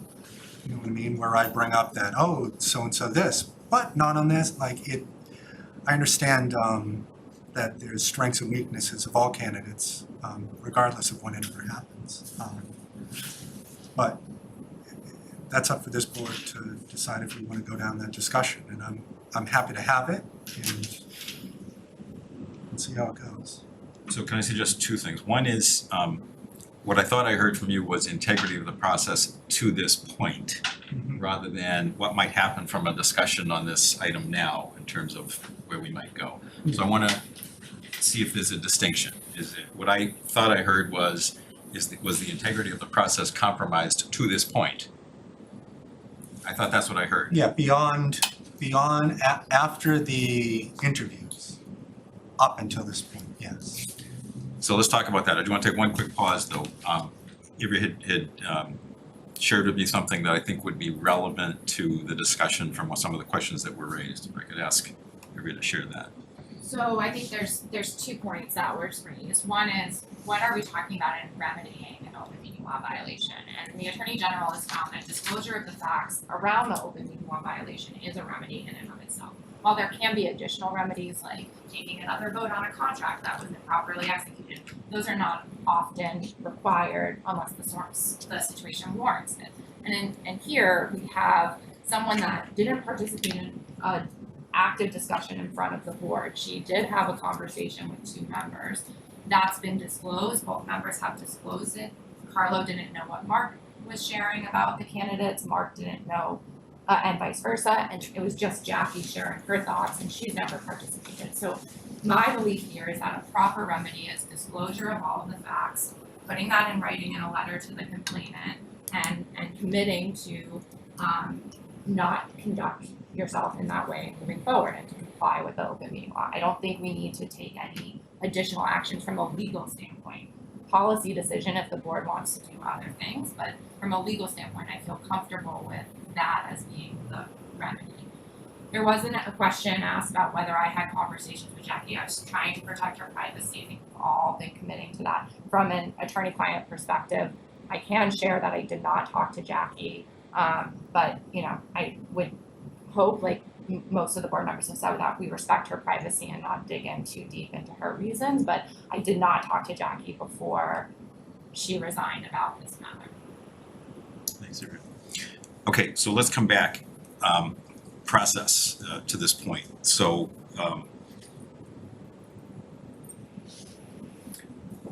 let's talk about it. So, you've raised some concerns, Chris, and Karen, you as well. Now's our chance to talk about it, because I think before we move ahead, regardless of which direction we take, we need to be clear and comfortable that we can work together to get this done. And we need to share with the public that we can get this done. So let's raise the concerns and let's talk about it. Are there specifics or types of If I could activities? just, thanks, Mark. If I could just respond to Ivrea's thing. I wasn't asking about, have you spoken to Jackie about why she resigned, et cetera. It was in terms of the open meeting law Okay. violations, just so we're clear. Sorry. I wasn't asking you to pry or go anything further, because the only reason why you would have reached out to her, in my opinion, was because she was named in the open meeting law complaint, not just, hey, Jackie, why'd you leave? Like, not Yeah. that kind of discussion, just so we're clear.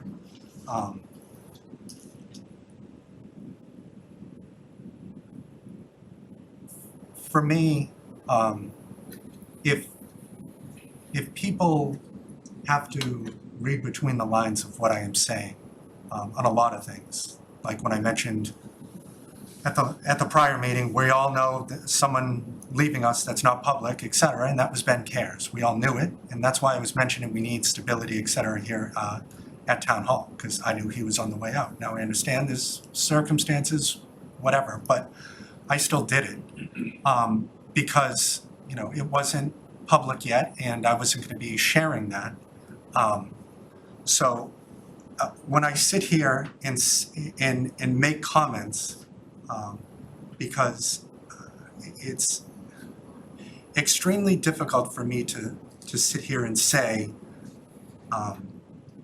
XYZ, did you speak to her, et cetera, without making it abundantly clear that the only reason for me saying that is because I spoke to Jackie. And that was after she is just a regular Reading resident. So I once again am asking you, Mark, in full transparency, if there is anything else that you would like to say.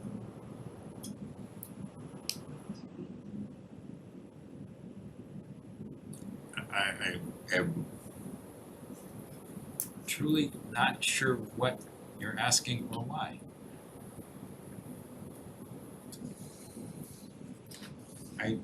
It's not my place to say, because I'm not at liberty to share the conversation that I had, because I asked, and I respect her privacy. But I'm not going to sit up here and just allow this to go on as if the ship was just going straight ahead and there wasn't any issues. So you can sit there and give me the look, Mark, but I don't bring something up if there isn't something to bring up. And you can say that there isn't, and I'm fine with that. But are you fine with that? I am trying to process what you're asking. Believe me, if I was you, I'd be doing the same exact thing. But my conscience is clear, Mark. I'm gonna, as a board member, I need to know where this line of questioning is going. What topic It's are we wherever talking Mark, about? it's wherever Mark wants the Yeah. line of questioning to go, Karen. With all due respect, you brought it up, you're gonna need to be a little more specific. What do you wanna say in this meeting? What topic are we speaking about? Cause if we go off topic of OML or the town manager selection process, we are then creating another open meeting law violation. We don't wanna do that. Yeah, I am definitely not going off topic for that. There is a reason why it happened. Other public comment people have brought up the irregularities in the scenario that transpired. And like I said, if you don't want to say anything, that's fine with me, Mark. I'm good. So I guess I want to come back. You're questioning the integrity of the process, Absolutely. and it's specific to after the interviews. Mhm. And I feel like I'm playing 20 questions. It just doesn't. You don't have to play 20 questions. I believe I made it clear. And if you don't want to come forward, that's fine. It's not my place for me to be the one that does it. Are you insinuating that I've influenced the process somehow inappropriately? I don't understand what you're asking.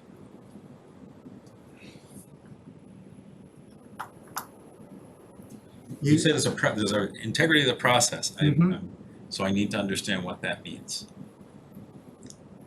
I know you know what it means, Mark. And I hear the grunting because if I sit here and come out and say it, Mark, then it's not my place for it to be done. So if you have nothing to say, then we can put a period and move on. And I'm fine with that.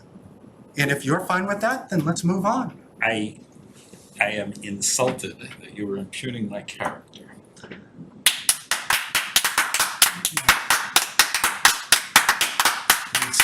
Please, all two of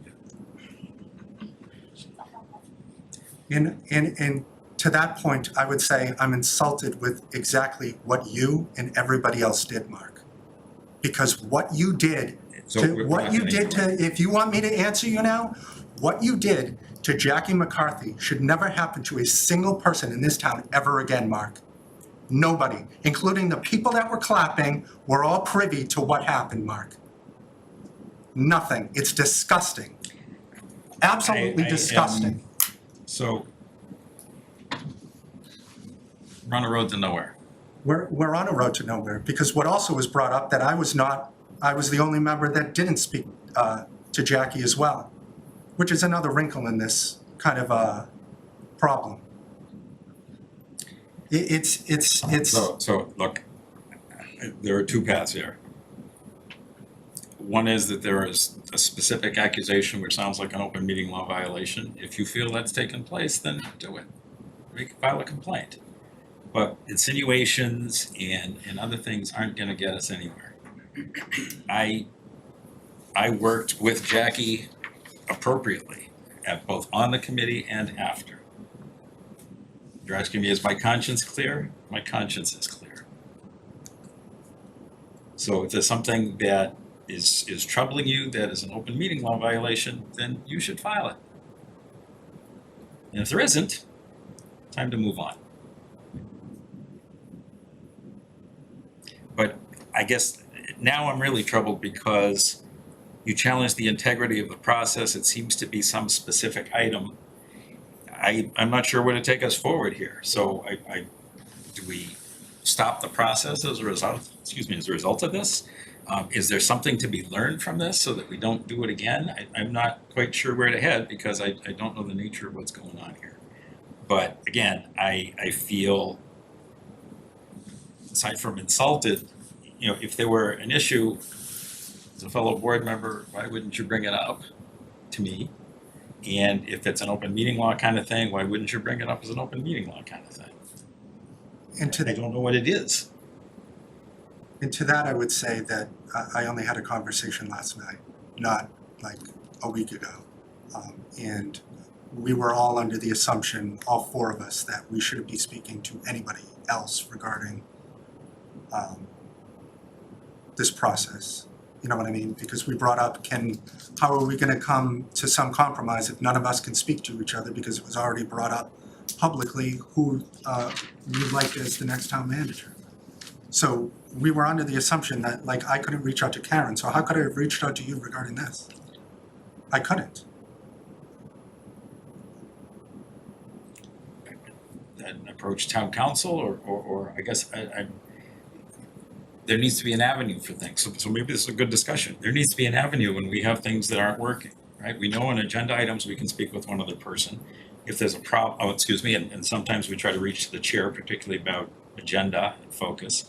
If there are other issues and there are claims, I would guess the town council would be one avenue to go to.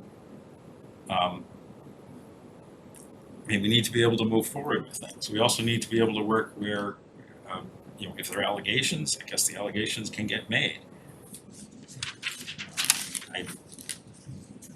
again, I don't know where you're trying to go. I'm insulted that you would say something that I forced Jackie out of this group. Unfounded, unreasonable, and wrong. I did not say that. Nor did You Jackie. actually came very close to saying it just a few minutes ago. Very close, but that's not what I'm saying. Okay, the topic is the town manager process and hiring someone or not. I think the first step here is if there are questions about the integrity of the process, if multiple members have that, then I think we take a vote, we decide whether or not we're gonna stop and restart this thing.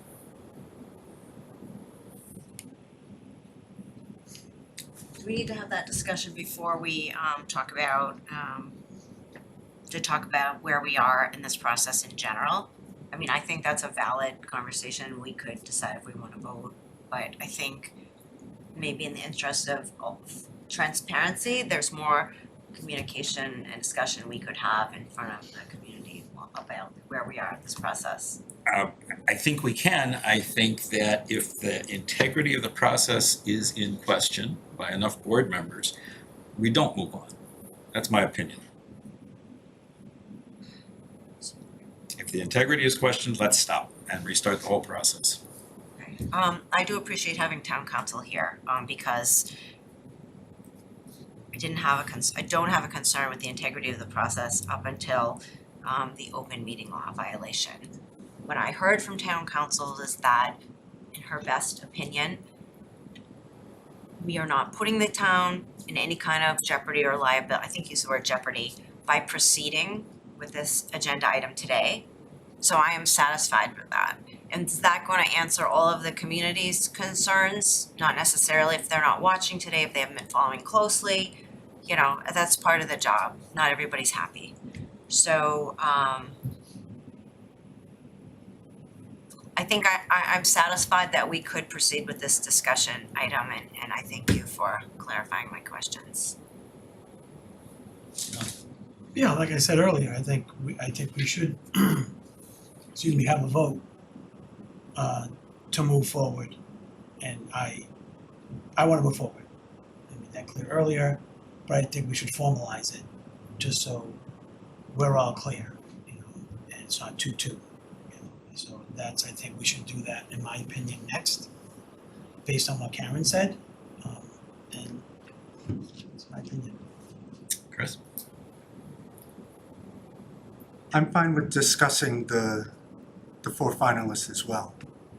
And not to use a cliche that the ending is fixed already, but it is.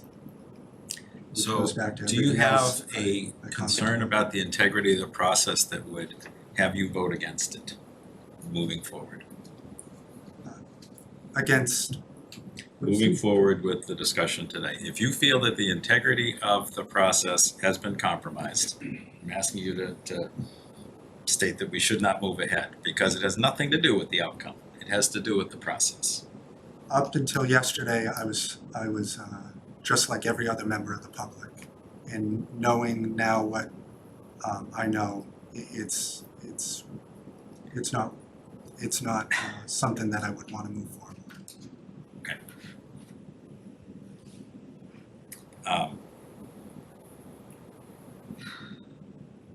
So if we were to take a vote and if it were to be 2-2, what would that mean?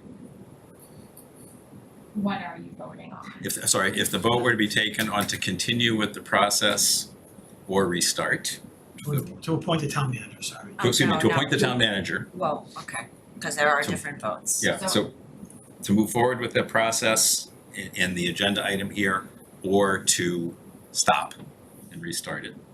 So I would advise that you choose one of those. So if the vote is to move forward and it's 2-2 and it fails, that means you do not move forward.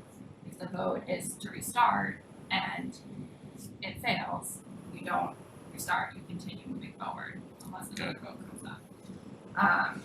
It's a little tricky because if you vote to restart and that fails, you could ultimately end up in a stalemate anyways if you are 2-2 vote split on a candidate. And that's a real fair for me. I hope we don't get there. So board members, what should we what should the motion be? Should it be to proceed, yes or no? And a 2-2 would mean no. So do we need to vote on a further discussion? Like, do we need to even, so a vote, as Chris mentioned, our practice is to discuss and then vote, and you're raising the possibility that we may move to a vote now, but we haven't had a substantive discussion on the 4 finalists yet. We haven't gotten to that point yet, so I think it's premature to talk about any kind of votes other than, do we think that enough concern about the process has been raised that we would like to stop and start over? I guess that would be the only vote that I could see us entertaining, and it's different than what has been put on our agenda. So it happened organically out of the discussion, so I'm not concerned from an open meeting law perspective, and so then it becomes a policy decision whether you have that vote now or whether you move to discussion about the candidates. So that's up to the board. The way I'm reading the room is that we want to move forward, 3 of us, could be wrong, and let's get down to it. Because we're going to be here till 4 o'clock if we don't. Because it's going to be a robust discussion. So either you know what, or get off the pot. Are we going to move forward and discuss, not 4 candidates, 2. Keep saying 4, it's 2. So are we going to do that? Yes or no? I want to do it. Plain and simple. And I think I'm fine with proceeding if we don't have looming in the background that the process is bad, and if someone doesn't like the outcome, that they're going to object and raise hell. We can't predict that. I know what you're saying. I think we can. Well, no, we can't. We can't because Karen alluded to nothing specific, but said that she doesn't know the outcome. None of us do, I think. Right, so that's my point. I would hope none of us know the That's outcome. my point. It's a discussion between the 4 of us, That's if my- we proceed. That's my point. We came here to proceed. What's been brought in front of us is a reason to potentially not proceed. Right, so let's get to We it. need to Let's deal decide with. what to do. We're wasting time. We can talk in circles, we can talk to everybody all day long. Are we gonna do this or not? I'm comfortable doing it. Okay. So I'm gonna interpret your comment as based on our discussion is that you are, Mr. Chair, you're concerned that even if if there are 3 votes that agree to proceed with discussions, we may have 1 board member not in the consensus, and right? That won't be the last thing heard from that country. That's okay, so I just wanna make sure I understand. And if you're not comfortable, Mark, I respect that as well.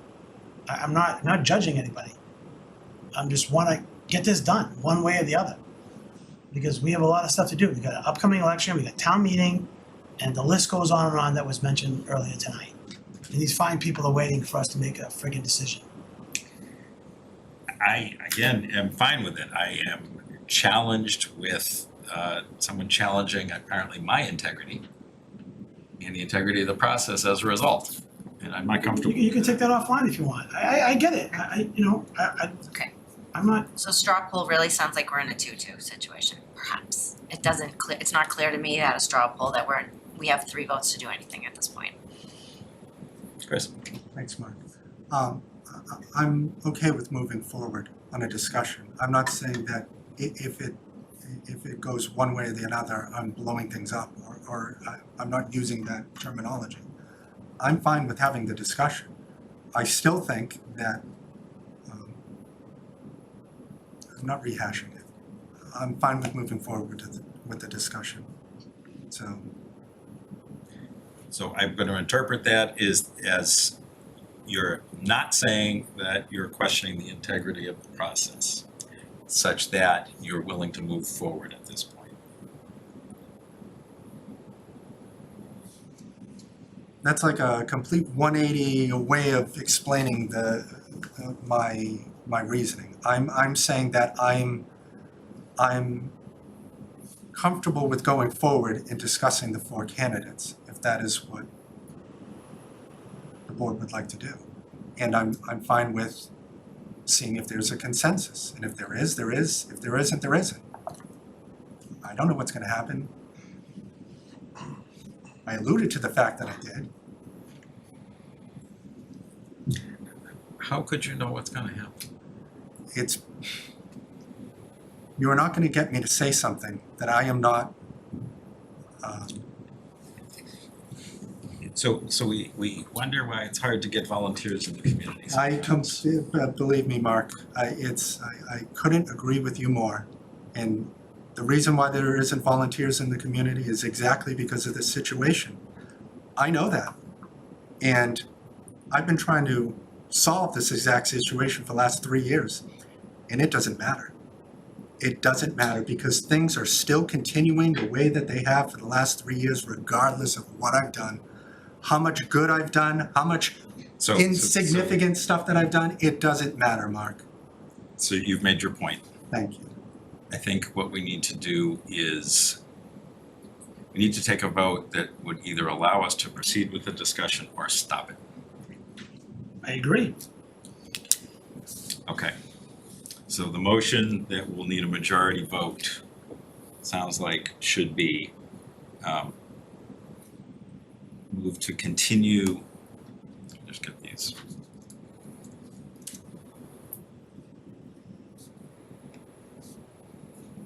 I don't think Move we to need, continue the excuse me, I discussion don't think we and need a motion if we're gonna do it. I don't think we need a motion. I thought you said you Well, wanted yeah, to make but sure we I- take a vote.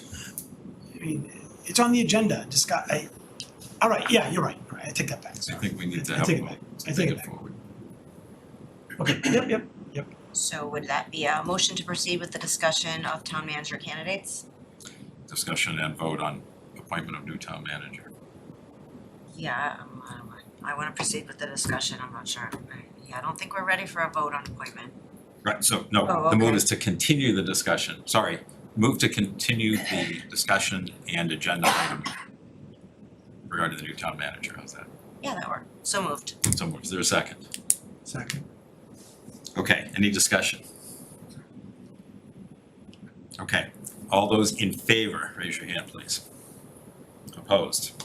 We're 4-0. Okay, now let's move to discuss and vote on the appointment of the new town manager. So to be clear on what's going on, we were notified that both Mr. Barletta and Mr. Main withdrew their names. And we have Mr. Coogan and Mr. Canales that are the current candidates that are here. When we met last week, there were 2 votes, straw poll, there were 2 votes for each of those 2 candidates. That's where we were. I think what we probably should do is allow each of us to kind of speak a little bit more on what they're thinking, what has changed or whatever. To Chris's point, I think if we try to go and beat people up, maybe that's not a very productive path for anything here. If there are particular reasons why, or supporting reasons why, I think that probably is quite reasonable. Let's see where we are first, before we decide kind of, how we may proceed or not proceed here. So, would someone like to start us off? Carl? All right, so I am gonna remain steadfast as I did last time, that I fully support Matt Cornelis. He was here when Bob was here, he was under Fidel. He's a dedicated employee. He had a great interview, in my opinion. I try to separate myself. For those 4 interviews, with Matt being internal, I was trying to be objective as possible. Because I wasn't sure how he was gonna interview, to be honest with you. And I thought personally he had a great interview. And has a good resume. And to your point, Mark, it was very concerning that members of the public were literally throwing him under the bus, which is not the right thing to do. And that's shameful. And it was done here again tonight. And you just don't do that to people. Talk about the strengths of each candidate, just like you said. And I have nothing against Matthew Coogan, nothing. But it's my opinion that Matthew Cornelis is up for the challenge, and I fully support him. And that's, nothing changed from last time. Anybody want to go next? Chris or Karen? Preference? Karen can go. Oh, is that what you're doing? I thought you were raising your hand. Sure. So my thoughts this week, and I appreciate having this additional time to think, and I am disappointed that Mr. Klein withdrew his application, because I think it would have been nice to have him in the final consideration, but be that what it is. When we set out to do this process, we started with a town manager position statement, as well as the community engagement that a member of the public reminded us of. And so that in making this recommendation for our next town manager, those were the outlined goals for the position, the skills needed, the education requirements, and the level of experience. And in addition to that, a number of residents have brought to my attention charter requirements, which my colleague is heading up a charter review. And we've been through this process twice in 2 years. So the question is, are those still the right requirements that we have set forth in the charter? The industry's changing. The candidate profiles are not what we were when the charter section was created. So looking specifically at both of those items and looking at our two remaining candidates, and if our position statement said that we wanted to hire from within and that stability was the strongest or highly important criteria, that might be different, might change the way I evaluate these candidates. However, they're not. They are not. Literally the first item on there is strong financial acumen. So one of the candidates has been acting as a town manager, which is a town administrator, and has been overseeing a budget of $40 million, all facets of a town of the North Shore, overseeing town meeting, overseeing budget processes. Those are the criteria we need. And the second item on the list is communication skills. And going back to the candidate's letter of interest, that was addressed. The proactive outreach by all means of communication, particularly in the light of not having a local newspaper up there. So that remains a very strong and desirable skill that we need in this candidate. We specifically say in the position statement, the candidate should have a master's degree preferred in public administration or a related field and have a minimum of 5 years full-time paid experience as a city or town manager. So my understanding is, and we don't know all of the candidates, I'm not sure we were able to attract anyone with that full subset of criteria. But in looking at the two remaining candidates, there is one candidate that can check those boxes more easily than the other. And that is really important that we not leave our staff without strong leadership. I also see economic development as a huge section in this position paper. And clearly one of the candidates has spent a good majority of his time economic development and has a planning background. This town is facing two large construction projects. One candidate has very recent construction experience, successful construction experience overseeing a senior center. I don't have to tell you all or my fellow board members how important that is to this community. So if we want to have a discussion without, both candidates are great people, well-liked. None of that is in question. But if we want to talk about the goals of this screening process, our responsibility to the charter and to the community, then we have to look at what the candidates bring and be very objective about what we asked for in the position statement. And so that was why, for me, I brought forward two candidates who have been in this position and doing this work relevant to what we need going forward. So, so for me, Mr. Coogan is still a stronger candidate for Reading going forward at this time. Thanks, Karen. Chris? Thanks, Mark. For me, it's stability isn't my only lever that I would pull regarding the for next town meeting. It's one of them, and it's high up on my list, as I mentioned, because we were privy to Ben leaving. I understand Ben's going to Chelsea, and he lives close to there, so I mean, there's always reasons you can make. But for me, I didn't, like I mentioned then and I mentioned now, that I didn't know we were hiring Reading's next town managers. It was a town manager. So that is why I came with one vote. If I could have come with two, thinking back, Clancy would have been my alternate person that I might have considered. But I didn't go down that path at that time because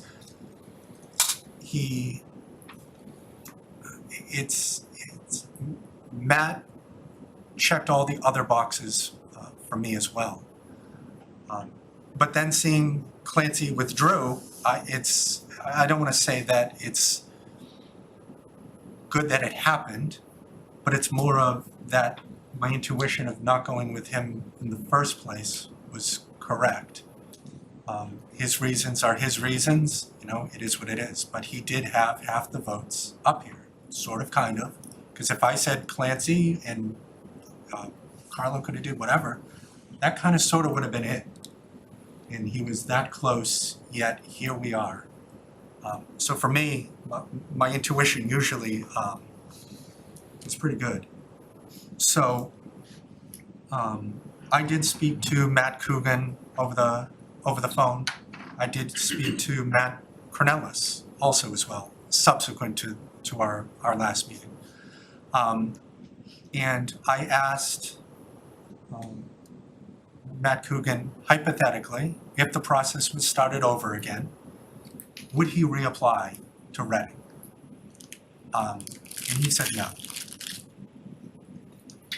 And for me to sit up here and just say that that's my first intuition, once again, just dismiss it as if it's not a red flag to me, just doesn't sit well. I've been hiring, firing, promoting, demoting people over 10 years. I haven't really brought it up here, what I do, but I co-own a company, but I essentially make almost every single decision, every penny that comes out of here, everything is made through me, through 3 states, Mass, Connecticut, and Rhode Island. I'm not some sole proprietor up on Haven Street just doing IT work. I have extensive hiring, firing, selecting interview processes that I've gone through over the course of 10 years. And before I make any decision, I run the candidate through my office administrator person that I've had that's been loyal to me for over 5 years. I trust her with anything and everything. And I know as part of that process, she would do a background check. And I know if she said, Chris, XYZ came up on a background check, it would have been an immediate no for me. Immediate. And I'm supposed to sit up here and be like, that doesn't matter. Let's hire somebody to run the entire town. That would fail my small business background check immediately. And especially coming at the wrong time for this town with 3 incidents in the last month or 2 here.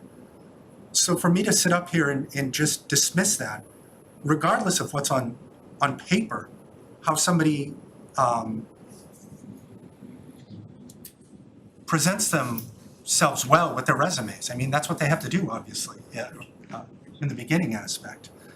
But there's other things that we have to take into account. And the charter preliminary is changing from 5 to 3 years, but it doesn't matter for this discussion anyway.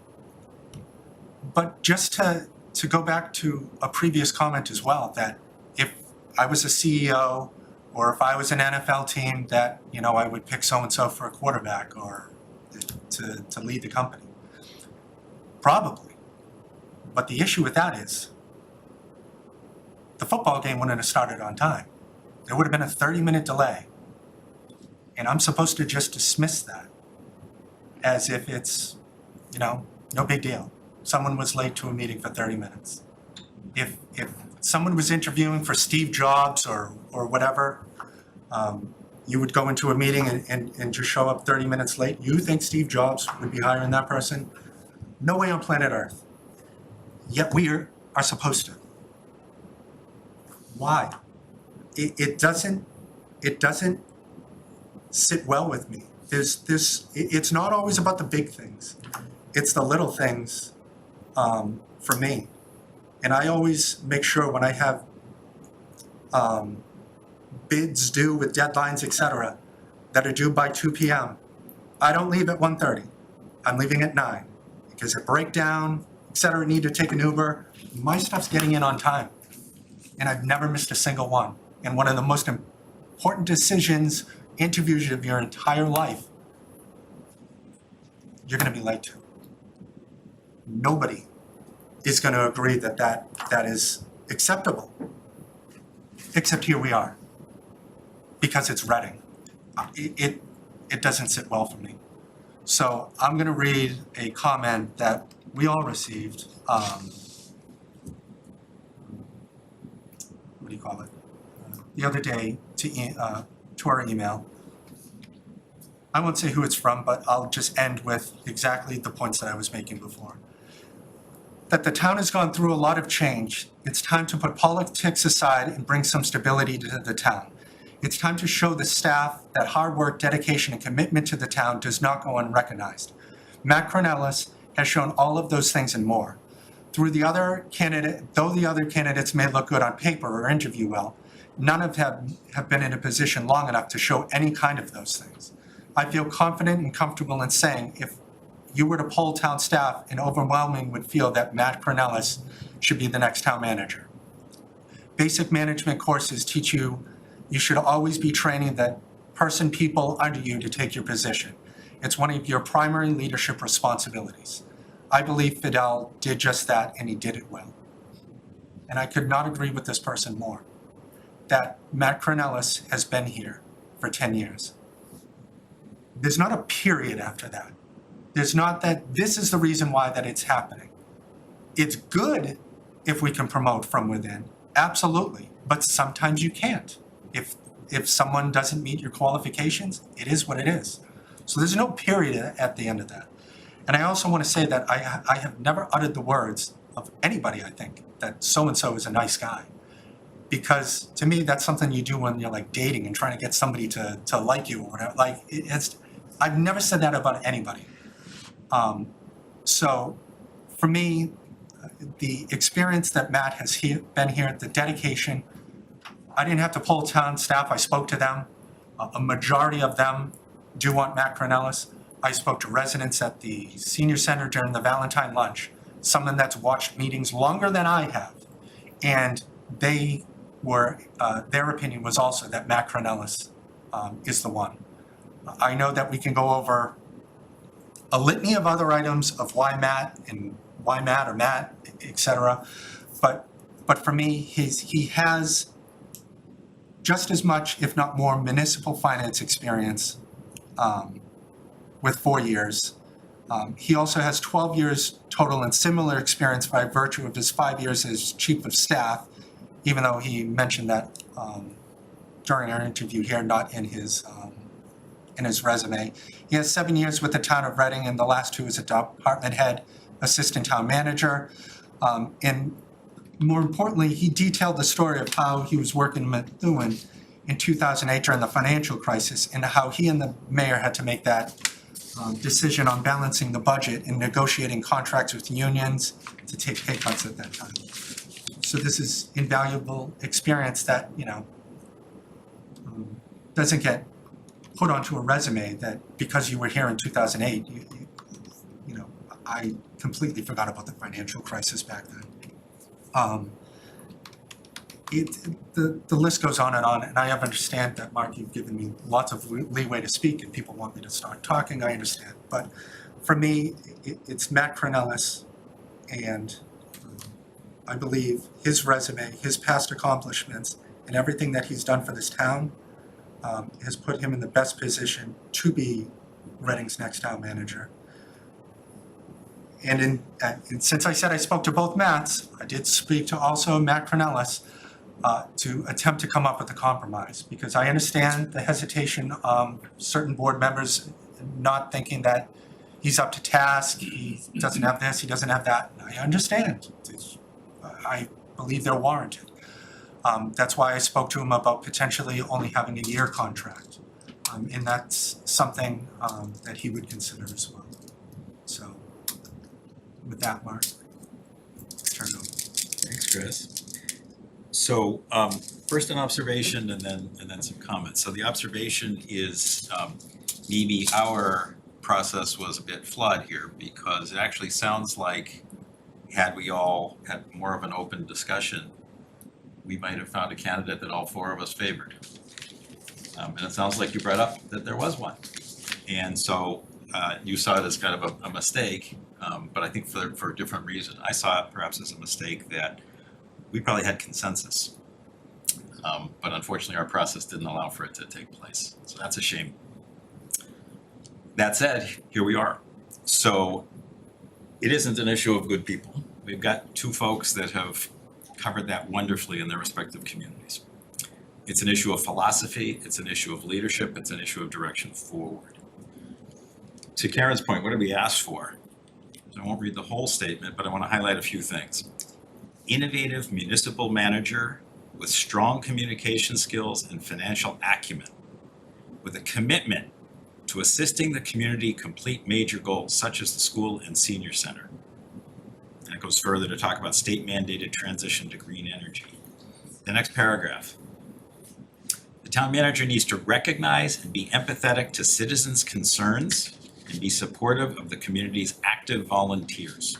The next town manager should be a unifier who can navigate differences of opinion and help bridge divides. So we have two good candidates. Where we disagree is on who would be a better fit for the town based on what we asked for here. So my opinion, Matt Coogan is the better fit. I think that he's done the work. He has the skills that we asked for. He's honed those skills in working as a town administrator. He's got the financial and community-based activities, and he's been a unifier who I believe can best lead the community forward. So speaking of leading the community forward, we've kind of all stated our positions, right? We're kind of here at it sounds like we have two in favor of each of the candidates so far. And I appreciate, Chris, your thinking a little bit also, you know, how could we do this? And it's interesting, I too spoke with the various Matts, both Matts, and brought up, you know, different kinds of ideas, but what I tried to do is to understand where do I have the concerns? Where do I see the leadership requirements? And I was able to break that down into a short list. And I see that as being related to the town side of the Killam School project and being the lead to the MSBA. I see it in the senior center, community center, being the town lead, kind of like the role of the school superintendent in leading the new school effort in partnership with the select board and community leaders. I see it related to the Community Preservation Act in terms of the education process for the community so that we can fairly evaluate it. I see it with green communities development activities, supporting MBTA communities through to approval and then eventually implementation. I see it in terms of management of new and existing projects. And there's going to be an opportunity and requirement to select some new and good leaders for the community. I also see that my concern, as I brought up last time, or I want to call it a concern, my strong desire related to what we talked about was that the community would have the ability to give feedback also more formally, and maybe through some of these projects that we just mentioned. So those, I think, are the things where I would like to feel more comfortable. I think those are the things that, frankly, I heard from residents are really important to them, and making sure that we can lead with that. And in fact, my thought was that, look, we have talked about some compromises. We've talked about some different candidates, and again, in hindsight, I hope we all look back at this and say, whoops, maybe we didn't take this process right. But here's what I think could make sense also, is to in fact think about a shorter term contract, initial contract, with some very specific aspects to it, related to what I just mentioned. Those areas that relate to really taking this leadership role in the community. And my hope would be that if we were to do that and offer it to this candidate, that this person would in fact rise to the occasion and be really successful in accomplishing those goals. And then a future board would be able to, at that point, make decisions on, okay, did that happen appropriately? Did we get that input that we needed to do this? And if so, I think that's wonderful. And if not, I think it's clear that perhaps this isn't the right thing to do. So I have been going back and forth on this quite a bit. But I think that if we were to create a shorter term agreement with these specifics built into it, that would help to allow us to move forward on a really good path. And to make sure that, I guess, the things that I feel are important are included in where we go. So why don't I leave it with that and see if there are other members' feedback, reactions. Carl? What's the definition of short? Chris had mentioned a year. I think maybe even just slightly longer than that to accommodate the timing of the next election. Might make sense. In other words, make it after April of next year. I would want more than a year. Not 2 years, but I would want more than a year, in my opinion. Karen? Yeah, hang on one second. Yep. Okay. That's one option that you brought up, Mark. Other options, I'm gonna be able to get behind one candidate in this process. Nothing I've heard today from either of you, although I'm prepared to listen to additional criteria as they meet up with what we set out to do and who we set out to hire. Other options this board could take.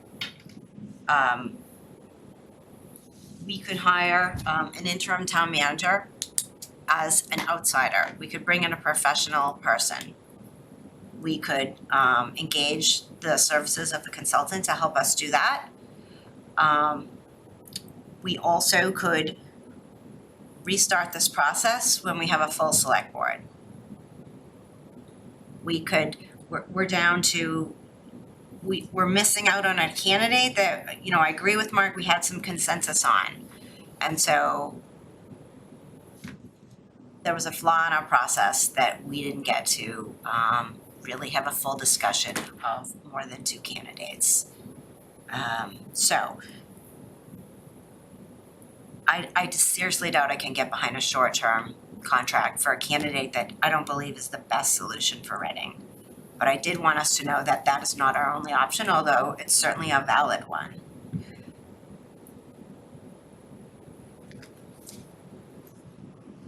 Go.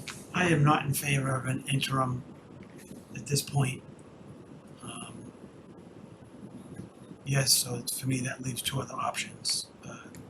A different kind of contract, I'm gonna call it, short term, a different kind of contract, and starting the process over. For me, those are the 2 options. I don't know what it does for us, bringing in an outsider. Unless they're coming from Wakefield or North Reading that know us well, I don't see too many positives. I shouldn't say positives. They bring a different look, obviously, and all that stuff, but how much are they gonna do as an interim? How much are they gonna be in it? No, it's short-lived. And are we gonna allow that interim to apply? Is that a stipulation that they can apply? So, for me, that's a non-starter, me personally.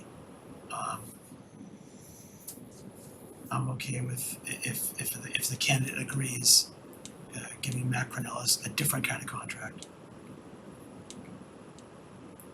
Chris? Thanks, Mark. Obviously, I brought up the fact to Matt Cornelis anyway about taking a shorter contract so we can see certain benchmarks being hit. I think more along the lines of that Matt Cornelis has been in the Killam School before multiple times. Gives him a leg up over anybody else. But in terms of hiring an outside consultant, Matt Cornelis is still assistant town manager until 180 days is all that we could allow. So that would be June 30th is the max per the charter.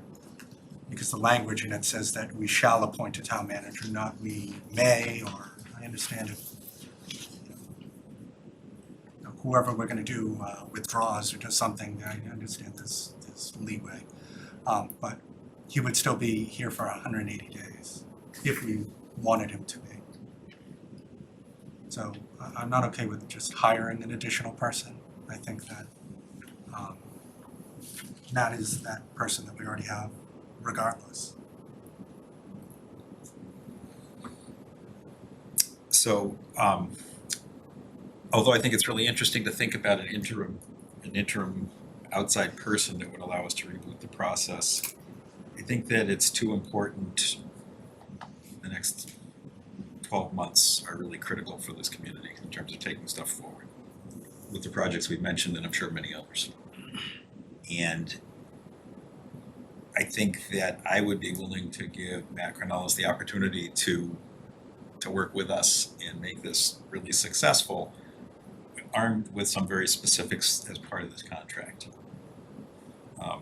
And I think probably doing it for 15 months would be the right time frame to get past the April election or March election of 2025. April of 2025, which actually would be 15 months. I think would make sense as a time frame. And if interested, I did put together a motion to that effect, but maybe if I could read it, we could talk about it for a minute. So this is how the motion would read, approximately. Move to appoint Matt Cornelis to the position of town manager, subject to a successful negotiation of a 1 year and 3 month, I think it's 445 days, I have to figure it out, employment agreement that includes the following. 1, the town manager shall function as either the lead or a lead in the following projects. A, town side of the Killam School project and the lead to the Mass School Building Group, I don't know its title. B, town lead on senior center, community center. And there I specifically, I included this in the motion, like the role of the school superintendent in leading a new school effort in partnership with the select board and community leaders.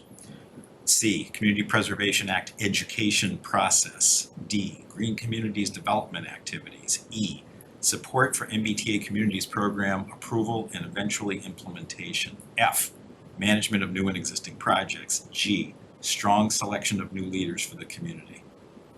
Item 2, in the town manager annual assessment shall include community volunteer feedback assessment from the school building project and senior center project. 3, and any further background checks as deemed necessary. So that's the motion that I would propose, something along those lines. What are you referring to when you say mention review at the very end? Right? Yeah, so we do it, we do a review, yeah. So not, typically the review is summer. I think it's an annual, Yeah, right, but we're the timing you're has talking been, about in addition to the normal review? or that could be, we could move the normal review to January. Right, because we can't do a review, then he still has 6 months to go, and that's what I'm trying to get at. We do an interim review, yeah. we did with Fidel. Yeah, right, Yeah, we definitely want to have some continuing just wanna make sure we period. word it correctly, that's all. Yeah, But okay. yeah. Absolutely open. I'd have to, I'm glad you put some thought into this and came up with those things, and I have no issues with them. I might wanna add a few, but I don't wanna do it on the fly, but I think you covered it well. So to be clear, I'm suggesting that this would be the motion that the board would approve. Correct. We would then go into executive session, and there may be some other things that are are important in the process also. I'm just thinking that this would be part of the motion because it lays out clearly the expectation and the opportunity with that expectation. I'm just gonna struggle with the benchmarking of it. That's gonna be a matter of whatever board's in place opinion. And then that's what's tough. He's not taking a test. You know, he's Right. gonna pass by 70%. It's really, Correct. there's gonna be some things out of anyone's control. And I'm hoping none of us would, if we're still on the board, to, hold that against anyone, right? You know, Yep. Financial crisis or a builder going bankrupt, put that aside. I'm just, and I guess we're all gonna be in the same boat. So I'm not saying anything that none of us are thinking about. Is that how do we benchmark this stuff? But I think we have a good idea how we're gonna benchmark it. So, And it also, to your point, relates to a future board. yeah, It'll be, yeah, no matter what, it's a different board, No matter at what. least with a member, no matter what. possibly with multiple. Right.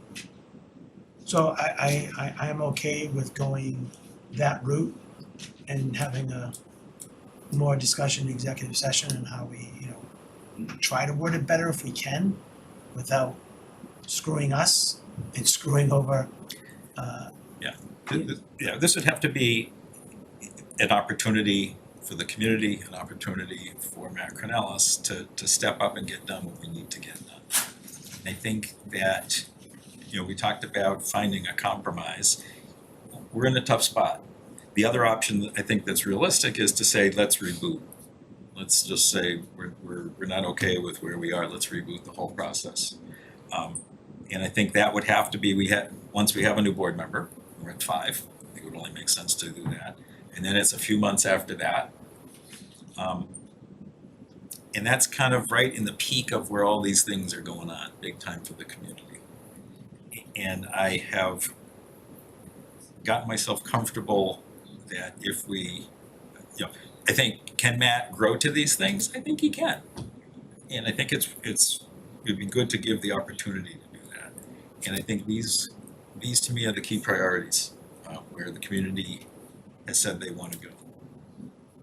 all right, let's vote and go to lunch. Let's go. Let's, Karen? Thanks, Mark.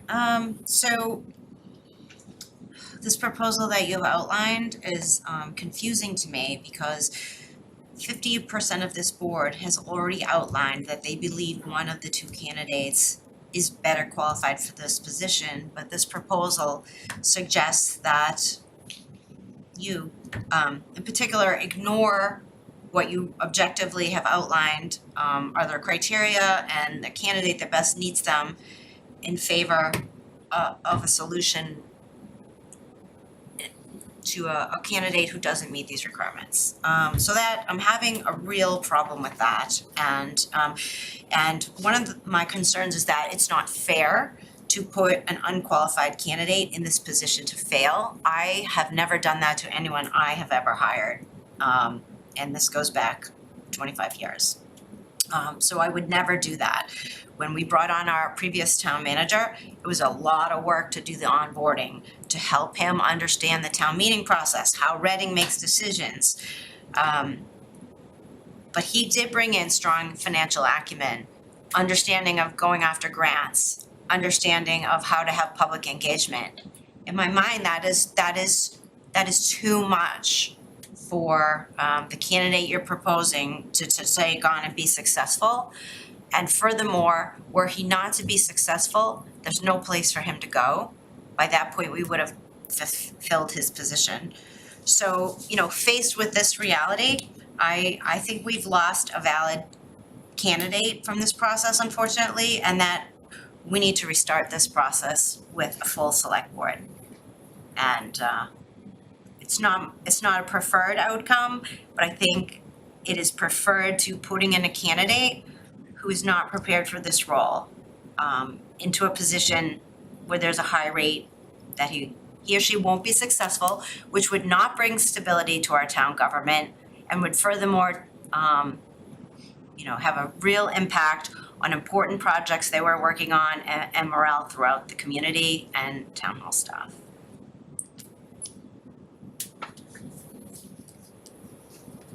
So somehow I got into the hot seat today. You did, sorry. That's why we should have took Paul Brown's advice and made me chair. I don't think he said that, Carlo. No. Well, I'm I didn't interpreting- hear it either. I'm interpreting for Just to him. be clear. He was looking at me. He was looking at me. So, just to clarify, I think we do have two good candidates, and I do think that Matt Coogan would step in and do all these things that I have on this list and is prepared to do. I guess at the end of the day, I see more value in finding a way to help the community move forward today, as opposed to kind of pushing it down the road. And pushing it down the road is a valid alternative, but I see more value in moving it ahead. And that's why I kind of shifted and said, okay, I think that I can do this under the kind of laying out some clear expectations and opportunity. I think that's really what it is. So is this perfect? Nope. Is it a reasonable compromise? I've decided for me that it is. Carl? I wouldn't mind hearing from Bernie if you don't mind. Is that okay? Wake up, Bernie. Hey Bernie, you want to sit in this seat? No, thank you. Please come up to the podium. I mean, he's been a big part of this process. But I'm not deep in part. Correct. I really, this is a decision that the board has to make. I don't have a decision. No, I'm not looking for an answer. I'm looking for, you've heard it for over 2 hours now. Right. And, while we're all not going to agree, I think, Mark is doing the right thing to move this forward. Mhm. We could do what Karen suggested. I don't think that helps town staff at all, that's my opinion. So I just want to get a few minutes of what you observed. I guess I would probably say that there's not much I can say without tilting one way or the other. That's fine. Okay. I'm not asking that. So if I came up here and said that I wouldn't do that, but if I take that position, I'll just go back and sit down and not say anything else. Okay. Let me put it this way. I do think that boards often work in language into contracts, maybe not quite as specific as has been proposed, but this is an unusual situation. But what they do often do in terms of candidates is add language in regarding professional development that they feel is necessary, or language regarding the review process.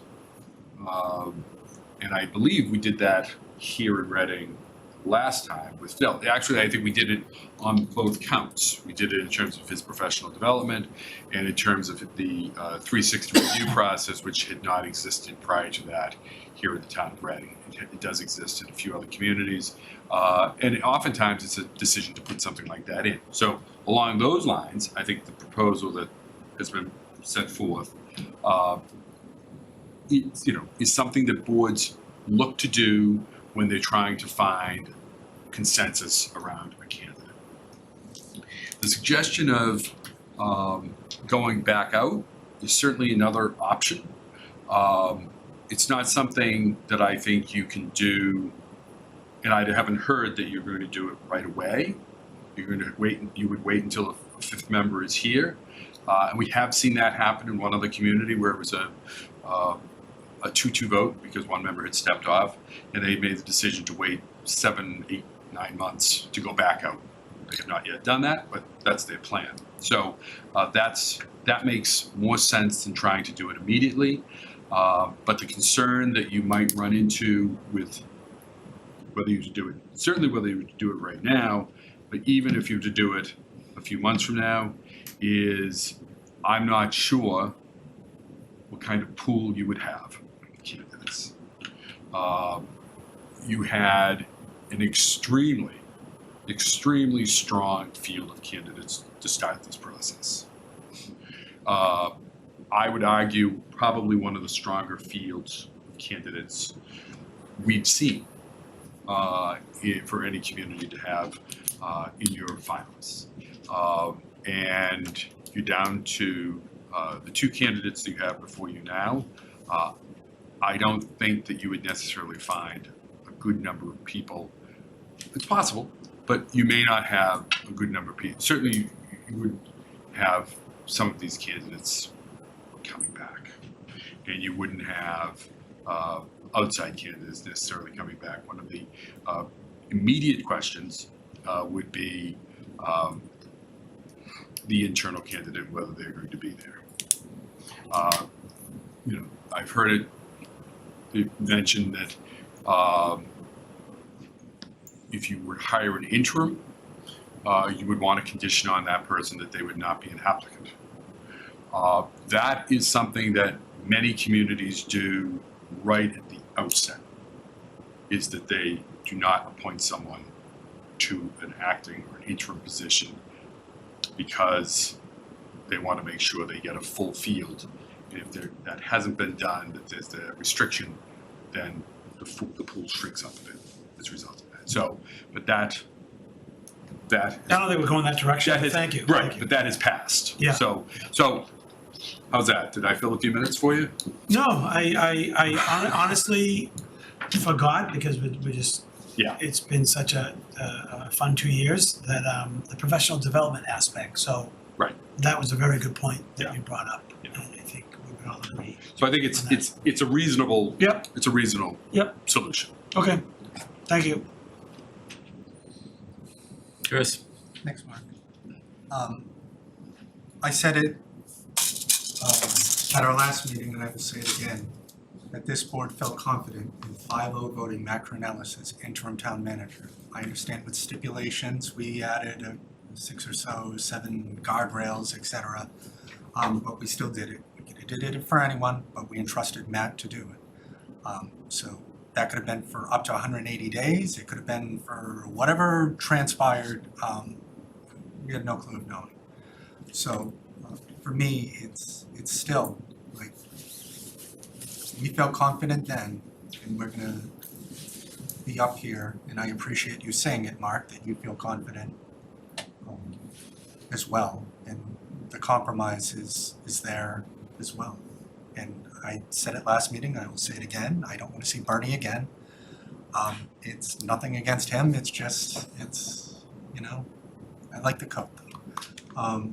But that's where I'm at. We already did it before. I don't think that any candidate was unqualified. Nobody met the strict parameters that we had in. And that's why it's changing in the charter, but anyway, it's, I mean, I could go on all day, but don't.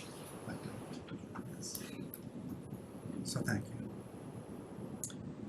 So here's what I'd like to suggest. I've just taken the language that I had suggested. I sent it to Caitlin, and I'm gonna ask her to put it up on the screen so that we can take a look at it.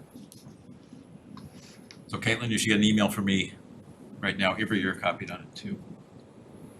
Yes, 1 second. I'm happy to share it with all if that's easier too. No, I think went up to letter G or something. I think you're right.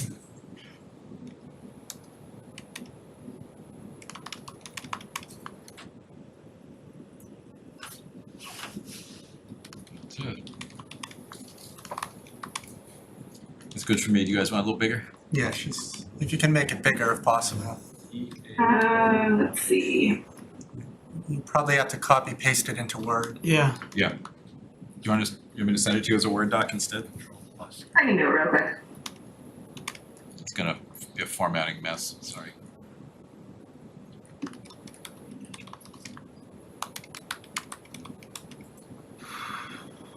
And every 1 year and 3 months. May 18th, 2025, yeah. Is that 445 days? I'm gonna have to do that on the fly. Can you see that? Yep. Is that better? Yes, thank you. May 17th. May 17th? of 2025. So it's after the April election. Yeah. That's a Saturday, so Oh, so it could be, maybe you push it to the 19th. so 447 days? Okay, can you just update to 447 days, please? Got it.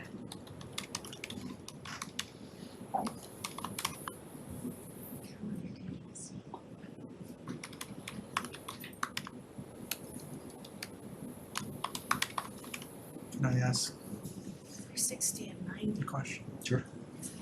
Thanks, So Mark. Caitlin, I would suggest striking 1 year and 3 months, just refer to it in calendar days. Okay. That doesn't add up, I don't think. So my question is on letter D, Mark, which is Green Communities Development Activities. So where are we at again with that? Did we get the thing that we were approved or we haven't? Because to put it in there but not qualify, we're waiting on the state. So to put this on any candidate when we We have to mention when enacted. So we'll just say upon approval, okay. Yeah. upon enactment. I would change it to reapplication activities, reapplication and execution activities. Or grant application, reapplication, grant application, how about that? Those are extremely specific. And it is subject to final state promulgation of the regulations. So why don't we add words that are clear on that? Upon state approval. Simple. Is that work for everybody? Yeah. On state approval at the end. Yes, but but Karen's words, so it was, Oh, you wanna, okay. what were your words, Karen, development Green and- communities application Oh, and grant, You said reapplication, right? reapplication and grant application. What does reapplication mean? I know what it means. We already submitted an application and once these new regulations are fully promulgated and we get the green light, we will submit a new application which requires the staff to redo the energy plan specifically and also work with RMLD and coordinate that. It's a bit of a coordination effort. Okay. And you could say and subsequent grant applications, just to be a little clearer. So there is subsequent right before grant.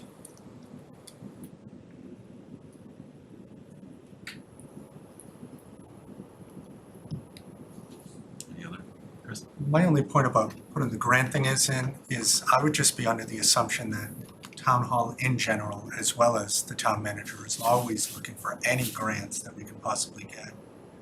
I'm not saying that we shouldn't, but I just think am I wrong in that aspect to think that they're not always looking for this stuff?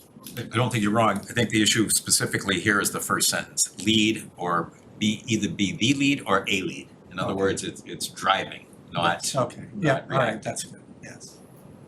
Mark, just going back to the deadline, the timeline of the employment agreement, so you had originally said 1 year and 3 months.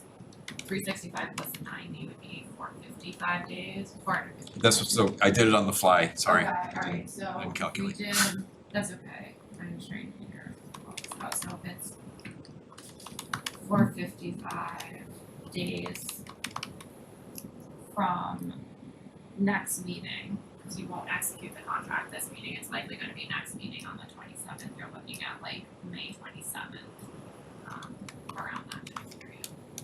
So I was thinking there's an election and to have a Town month. meeting. Town meeting. Yeah, so this is just clearer. That was the idea behind it. Board, okay if I recognize Jeff Strobel for a minute?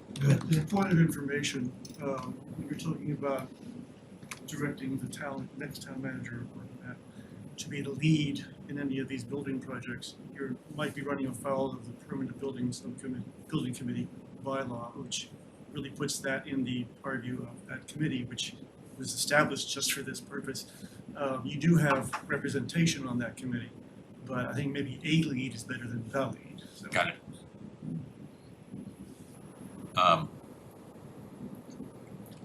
Avery, what do you think?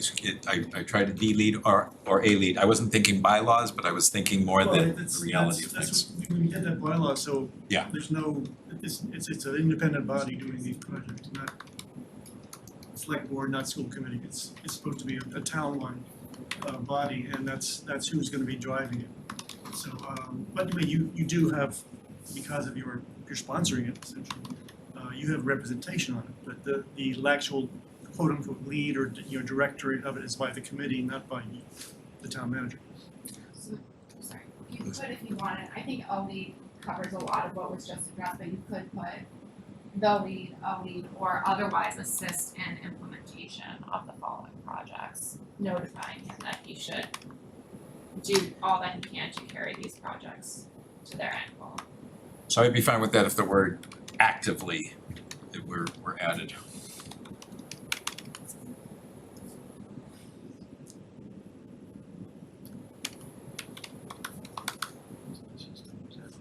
Do we really need E? Like, as, I mean, MBTA is a massive. no, I mean, I don't wanna say it's a given, but It's not a given, we have a deadline, Yeah, end of the year, yeah, and I 12/31.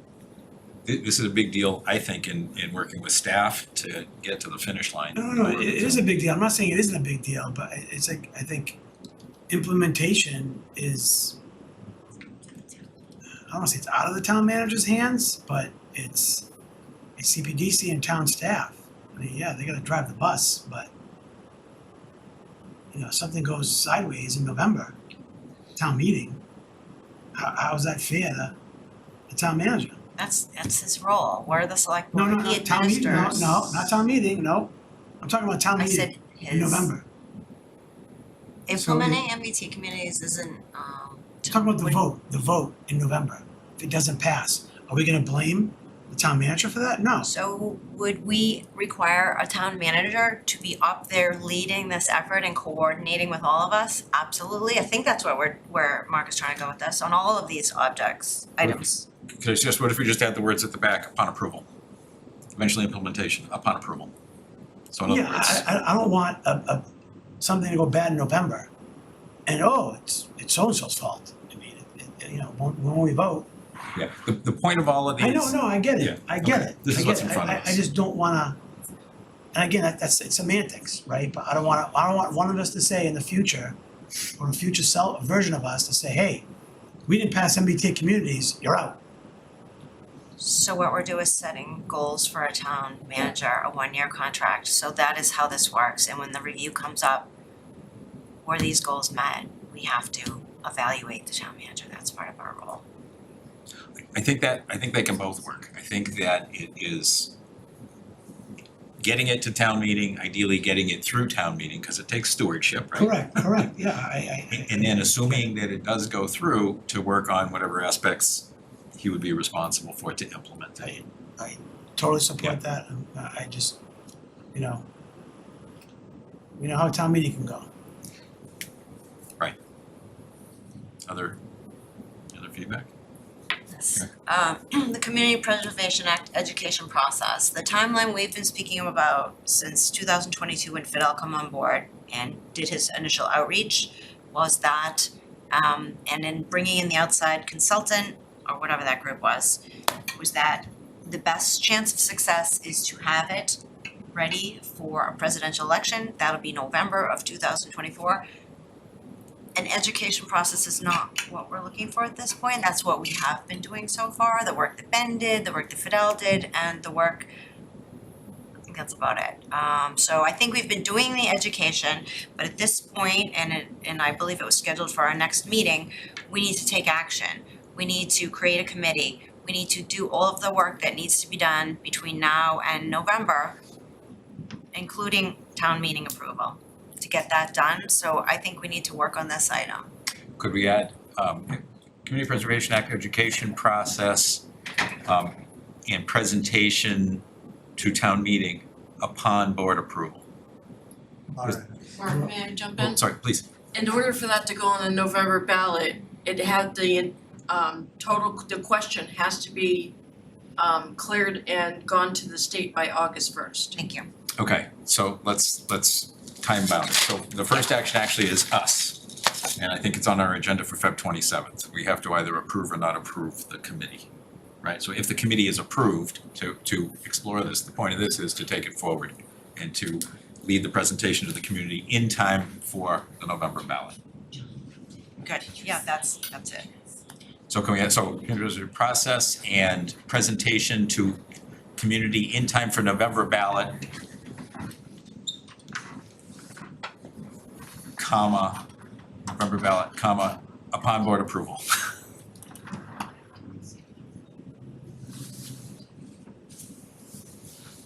Should we even say upon board approval of committee?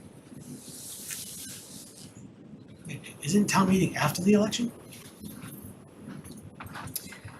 November town meeting? Yeah. It is. It would have to be part of a special, it sounds like. Yeah, this makes no sense. This is why it's a project. No, This is no. why- Yeah, I get it. I There's a lot of think moving parts. the words, I think, are right. Decision time for, how about in time for 2024 ballot? On approval.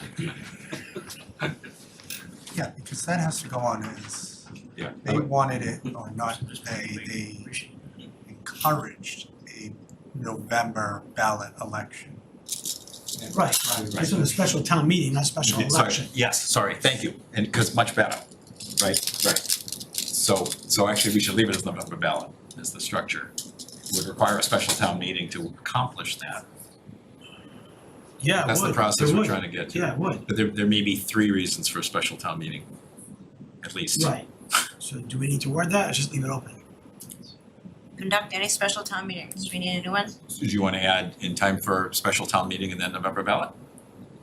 It's the only way it's gonna be on the November ballot. Which Okay. means, that's kind of obvious, so I think. Okay, so for special town meeting, and November ballot. Okay, So what if the committee doesn't do whatever the committee, if it was approved, what would that committee do and how should that negatively or positively reflect on Matt's? I think that with some of these, the board in its evaluation process is gonna have to figure that out and realize, excuse me, that these aren't perfect. Yeah, exactly. We'll be here all day. Right, Right. I agree. We can't yeah. These are parameters. Right, and I think the point here, and the reason I went to G is because I see these, and I think what I'm hearing from my fellow board members is these really are some big priorities for this community to tackle.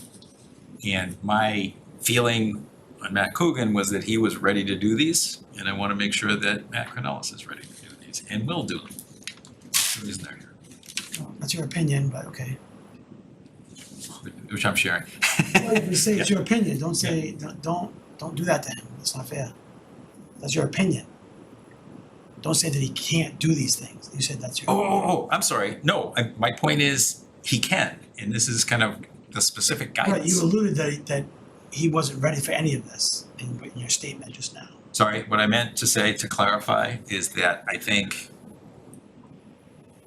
these are guidelines that will help him and us accomplish this.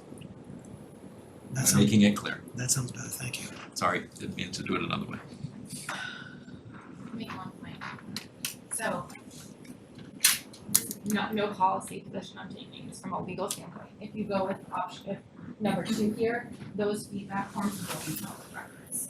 And I know in the past, there's been some discussion about levels of review and what is shared with the public and what is kept. And so just an information for. No, thank you. I haven't even read that one yet, but yeah, that's, yeah. Is Not the, saying that's bad or good, just No, from we- a legal standpoint. We put it in the packet before. Like Bob's review was in the packet, our opinion. Yes, so the way that, yes, so the way it normally works, is each board member will conduct a review that gets compiled into one review, and then that document is public. But if there's internal level reviews, those documents typically stay within the personnel file and may be kept confidential. But a review of this nature, it'd be much harder for us to argue under the public records law that record is protected. Not saying we can't, but it'd be much harder. It's likely that document would be released. right now, when town staff do reviews, so ours is public, we know. When town staff do reviews, are those public as well? So in the past, you haven't released them. It's discretionary, but we've typically taken the position that we don't release those. Yeah, that's human resources stuff. That's not, It's a discretionary exemption under the public records law. There isn't Yeah. a statutory obligation to keep those records protected, but we tend to do so because we feel like that information is helpful in hiring and firing decisions, and so it doesn't get released. And could volunteer feedback fit into that same category? It's harder to argue. So this isn't meant to deter volunteership, it's meant to encourage, to get more community feedback, frankly. So we've seen some communities on the school superintendent side, I haven't seen it so much done on the town manager side, send out anonymous surveys about the school superintendent to the community, and the community will complete those anonymously. Those aren't all become public, they're reviewed and redacted for, information about specific students, but in general, that's a public document, but we have seen that done on the school superintendent side of things. We could implement something similar on the town manager side of things. I'm not aware of it being done, but I'm sure it has been done. We just would have to find a model. In your opinion, is that a detail we could work out later, or is that something that we need to do here because it's so specific? So it doesn't have to be in the contract. You have a select board policy that governs review of the town manager. What you're doing now diverges a little bit from that, which is okay. You can waive your policy and agree to it with Matt in a contract. But if you wanted to have further discussion around how that would work, we could talk about it going in your personnel policy. And we would include language in your contract that preserves your right to kind of discuss additional terms around that. Any thoughts? what she said. I don't know, Bernie, are you aware of more general? I see it on school superintendent's Right, I side. was gonna say, I don't think I've seen it in a town manager contract necessarily. That doesn't mean it doesn't exist. Yeah. But I do think that's a way to go about doing it, through some type of Google form, anonymous Google form, or something of that sort that you can do. With the understanding, that is a public record, like if someone wants each individual response, we would have to. But it wouldn't, it could be set up in a way that wouldn't identify who was Exactly, it would be anonymous. Question, and Bernie, just or Evia, we also see anonymous feedback from staff members. Because I would think that it would be very intimidating to give honest feedback about somebody that you report to. Yeah, I'd have to go back and try to remember which community has done something like that. But there has been something along those lines that has been used elsewhere. I'd have to go back and see which community it is though. And maybe the suggestion is, if this is the motion the board is going with, to put something more temporary for part 2, and then in executive session, we could talk about it in more detail, what you're looking for, what your goals are, how can we accomplish those goals, and then Bernie and myself can work to see what models are out there and what's been tested, and kind of present something to you to kind of make sure your goals are being met. So would we just add to the back of this to be further defined? That's fine. I don't wanna make our job more complicated, to be honest with you. So I think this makes it much easier and better. The point here is that right now there's no community feedback mechanism. Those are two really critical projects. I would want those projects to be saying, our leader is doing a great job. The one, it is, again, I'm trying not to wander into policy areas as well. The only concern I guess I would have about this, and again, we always try to push the notion of having managers be truly engaged with the community, and so obviously there's going to be some community sense of the manager. But I think just a word of warning, I guess, is you want to be careful that you don't create this, you don't take actions which make this position more of a political position than a managerial position. Exactly. So just, on the community volunteer feedback, I guess I read into that you're looking to the community to have them, people that are sitting on boards and committees that are interacting with the manager, you can sort of test them on how well the manager is doing and performing certain tasks. But you don't want to wander too far into the notion of, do you like him? Right. Is he a nice guy? Does he give us what we want in terms of outcomes? Because the manager's job is to be sometimes the person that has to say no. And you don't want to run afoul of that because then you really undermine the professional nature of this position. Yeah. So what if we said effectiveness as a leader, to be clear? Instead of the whole line?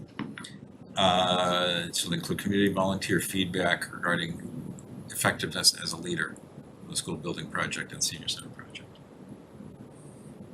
I mean, me personally, I think we're gonna get that regardless of what happens. I think more of the feedback for either project is more on, I know we want Matt to take a big role in he's currently on the Killam School Building Committee.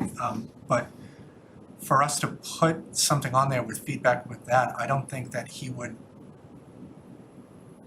hinder, or like, how are we going to, like, when I think of whether or not Killam happens, I think of the Killam committee to the voters, maybe superintendent. I'm not envisioning the town manager. Conversely, with the senior center project, that is something completely different. There's multiple options. That is where we can really benchmark how he handles multiple options. But this Killam thing just doesn't kind of. I really honestly have to disagree with that. The town manager's Fidel was integral to this process from the first moment we were accepted into the program in February of '22. The town is signing off all of the contracts. We have hired the owner's project manager. We have hired the architects. So in those respects, the senior center and Killam are marching along very similar formats. And it is district for the MSBA means the town. So, and you wouldn't know this necessarily. I've been sitting on this committee and involved since February of '22. But I just need to make that statement that we are intimately involved and we are highly dependent on effective leader for this.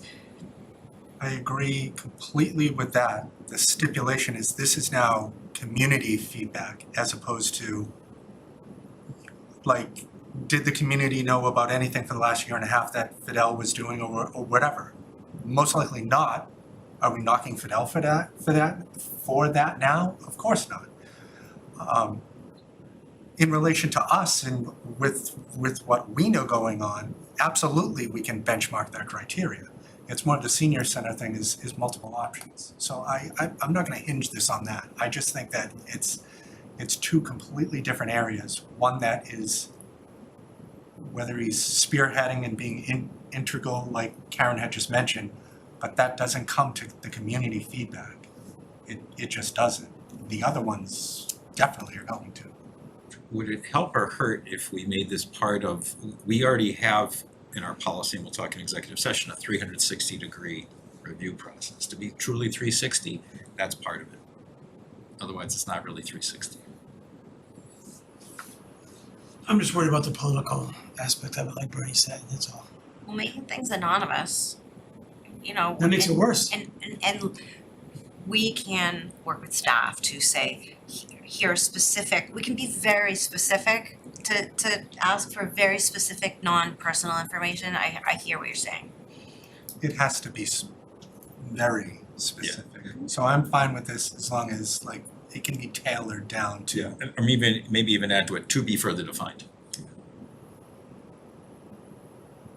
Yeah, I mean, you know. Why don't we do that for the sake of Carlos' stomach? I was just gonna mention it's 1 o'clock. Okay. So one thing for G, I want to make sure that while promoting from within is always a good policy to have, we cannot allow that to be our only avenue for bringing in great talent. We brought in Fidel. By all community feedback, it was an overriding success, and by objective feedback, you know, millions of grant dollars, he met many of our criteria and the goals that we gave him. So he brought in Ben Cares, and we've mentioned him several times tonight. We can't always have the best skill sets internally.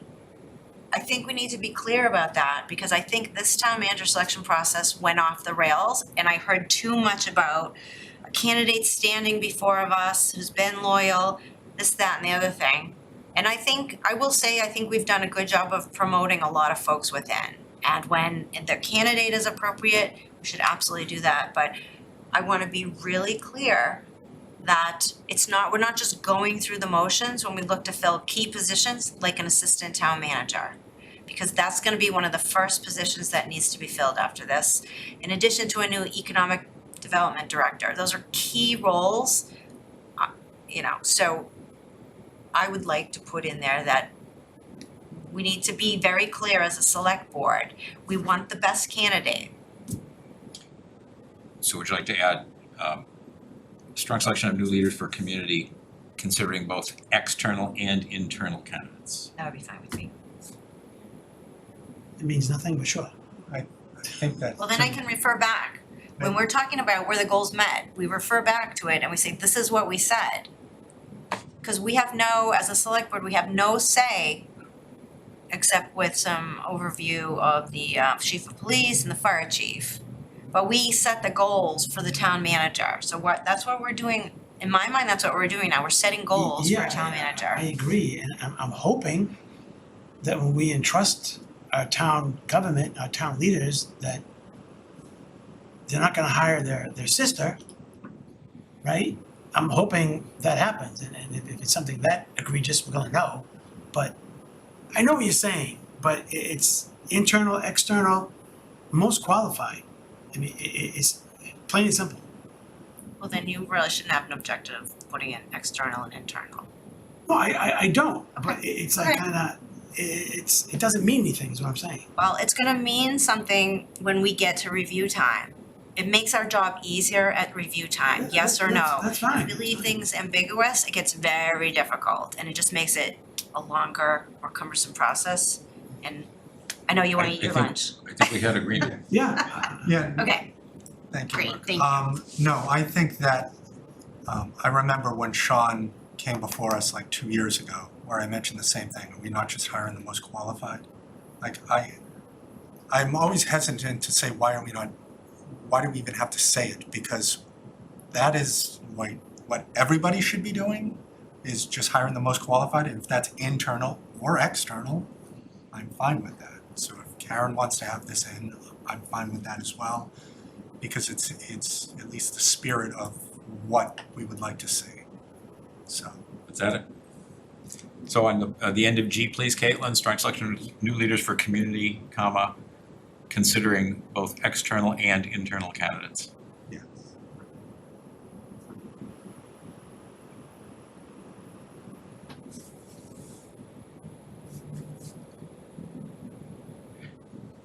And on number 2, actually, if can you, right after that, there's that extra space that's driving me up a wall, can you take it out, please?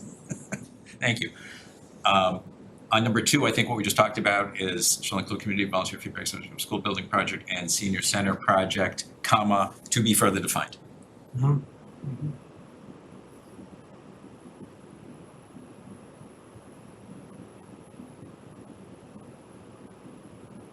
And then if you could scroll up just a little bit, so the last one is number 3 is a requirement in terms of a general motion that we would do for this, in any further background checks as deemed necessary. Just need to settle on a number, I think we just have 4 Yeah, we didn't get the final idea. Yeah. 4 calendar days is a little shorter than we had in mind. 455 would be a year and 3 months. Yeah, so I think the point is get past town meeting, election and town meeting. Mm-hmm. Yeah, I'm okay with that. And we'll discuss it in executive session, but when does this review happen in regards to the term of the contract, all of that will be discussed. Right.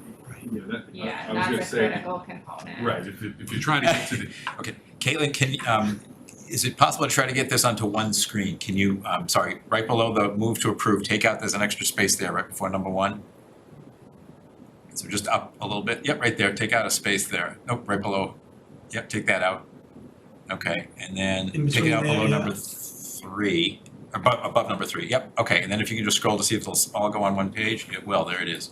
Perfect, there you go, Bob. The tricky thing is that generally, if you tell someone you're not extending their contract, they either leave, option 1, stay and do a subpart job, or stay and commit. We've seen all 3 in my experience, so not to say that Matt will do any of, that's generally what we see. Right. But you would want your review to happen in enough time for you to conduct a search in a timely manner so that you're putting someone in place. So the question to the board, policy decision, is 1 year and 3 months long enough? And Bernie has more experience than me, but that's our concern No, when we good see point, short-term yeah. contracts is That's a good point. making sure that time period works. Right, you want to have, because if you want to give enough notice period, you want to have the review.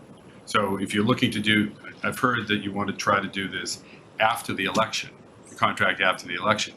The problem is, if the purpose of doing that after the election, I suppose there's one argument that you're doing it after the election so that if things aren't working out, then a new board after the election would make the appointment. But if the concern is that you want the new board to actually conduct the review, then that doesn't give you No, that's no good. a lot of time. I think that's too much time. I think that, see if this works, that we would conduct this review probably in January. And that would allow enough time for kind of consideration to be taken, however, appreciating there's a new board that comes in, would be April. It's gonna even say December, but January would work. I think January is good. All right, we can fine tune it in Yep. executive session, but I want to make that clear. Are folks comfortable taking this motion to a vote? Yep. What's the motion gonna be? Exactly this. Alright, well, let's, I'm not asking you to support it or not support it, excuse me, but rather, is it ready to take to a vote? I think so, I don't have any other additions for this, thank you. Okay, I suggest, can I ask you to make the motion? Can we just say the motion on the, Move to, yeah, so moved? is there a second? Second. Okay, any further discussion on this? Let's vote. All those in favor? All those opposed? 4-0. Congratulations, folks. We need a 5-minute recess.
Okay, call the select board back into session.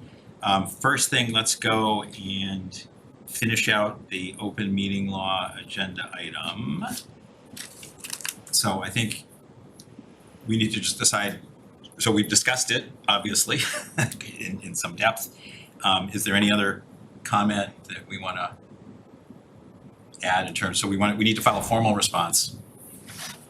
And usually I think we ask town council to draft that first. Right, so the motion would be to move to authorize town council to submit a response along the lines discussed tonight and what's been discussed for today. And what's been discussed is that I'll disclose the communications that occurred and the board commits to future compliance. And that's the remedial action we're taking in this case. And I'll put that in writing, send it to Bill and to the Attorney General's office, public record, you can put it online if you want to. Yep, So moved. I'm good. Is there a second? Second. Thank you. Any further discussion? None appearing, take a vote. All those in favor? Opposed? We're 4-0. Thank you. Okay, so that finishes that item. Okay, and then so Karen, do you have a motion to move to executive session? Motion to move to executive session, under purpose 2 to conduct strategy sessions in preparation for negotiations with non-union personnel selected town manager candidate. Is that sufficient? No. Move to enter into executive session pursuant to purpose 2 for the purpose of conducting a strategy session in preparation for contract negotiations with the selected candidate, Matt Pinellas, for the position of town manager, to invite town council, Ivrea Freed, and Bernie, sorry, what's your last name? Lynch. Thank you. Bernie Lynch from Community Paradise and Caitlin Nocella, executive assistant, into the executive session and to adjourn the meeting from executive session and not to return to open session. So moved. Is there a second? Second. Thank you. Any discussion? On appearing, let's vote. We have to roll call on this one. Karen? Yes. Carlo? Yes. Chris? Yes. Mark, yes. We are in executive session.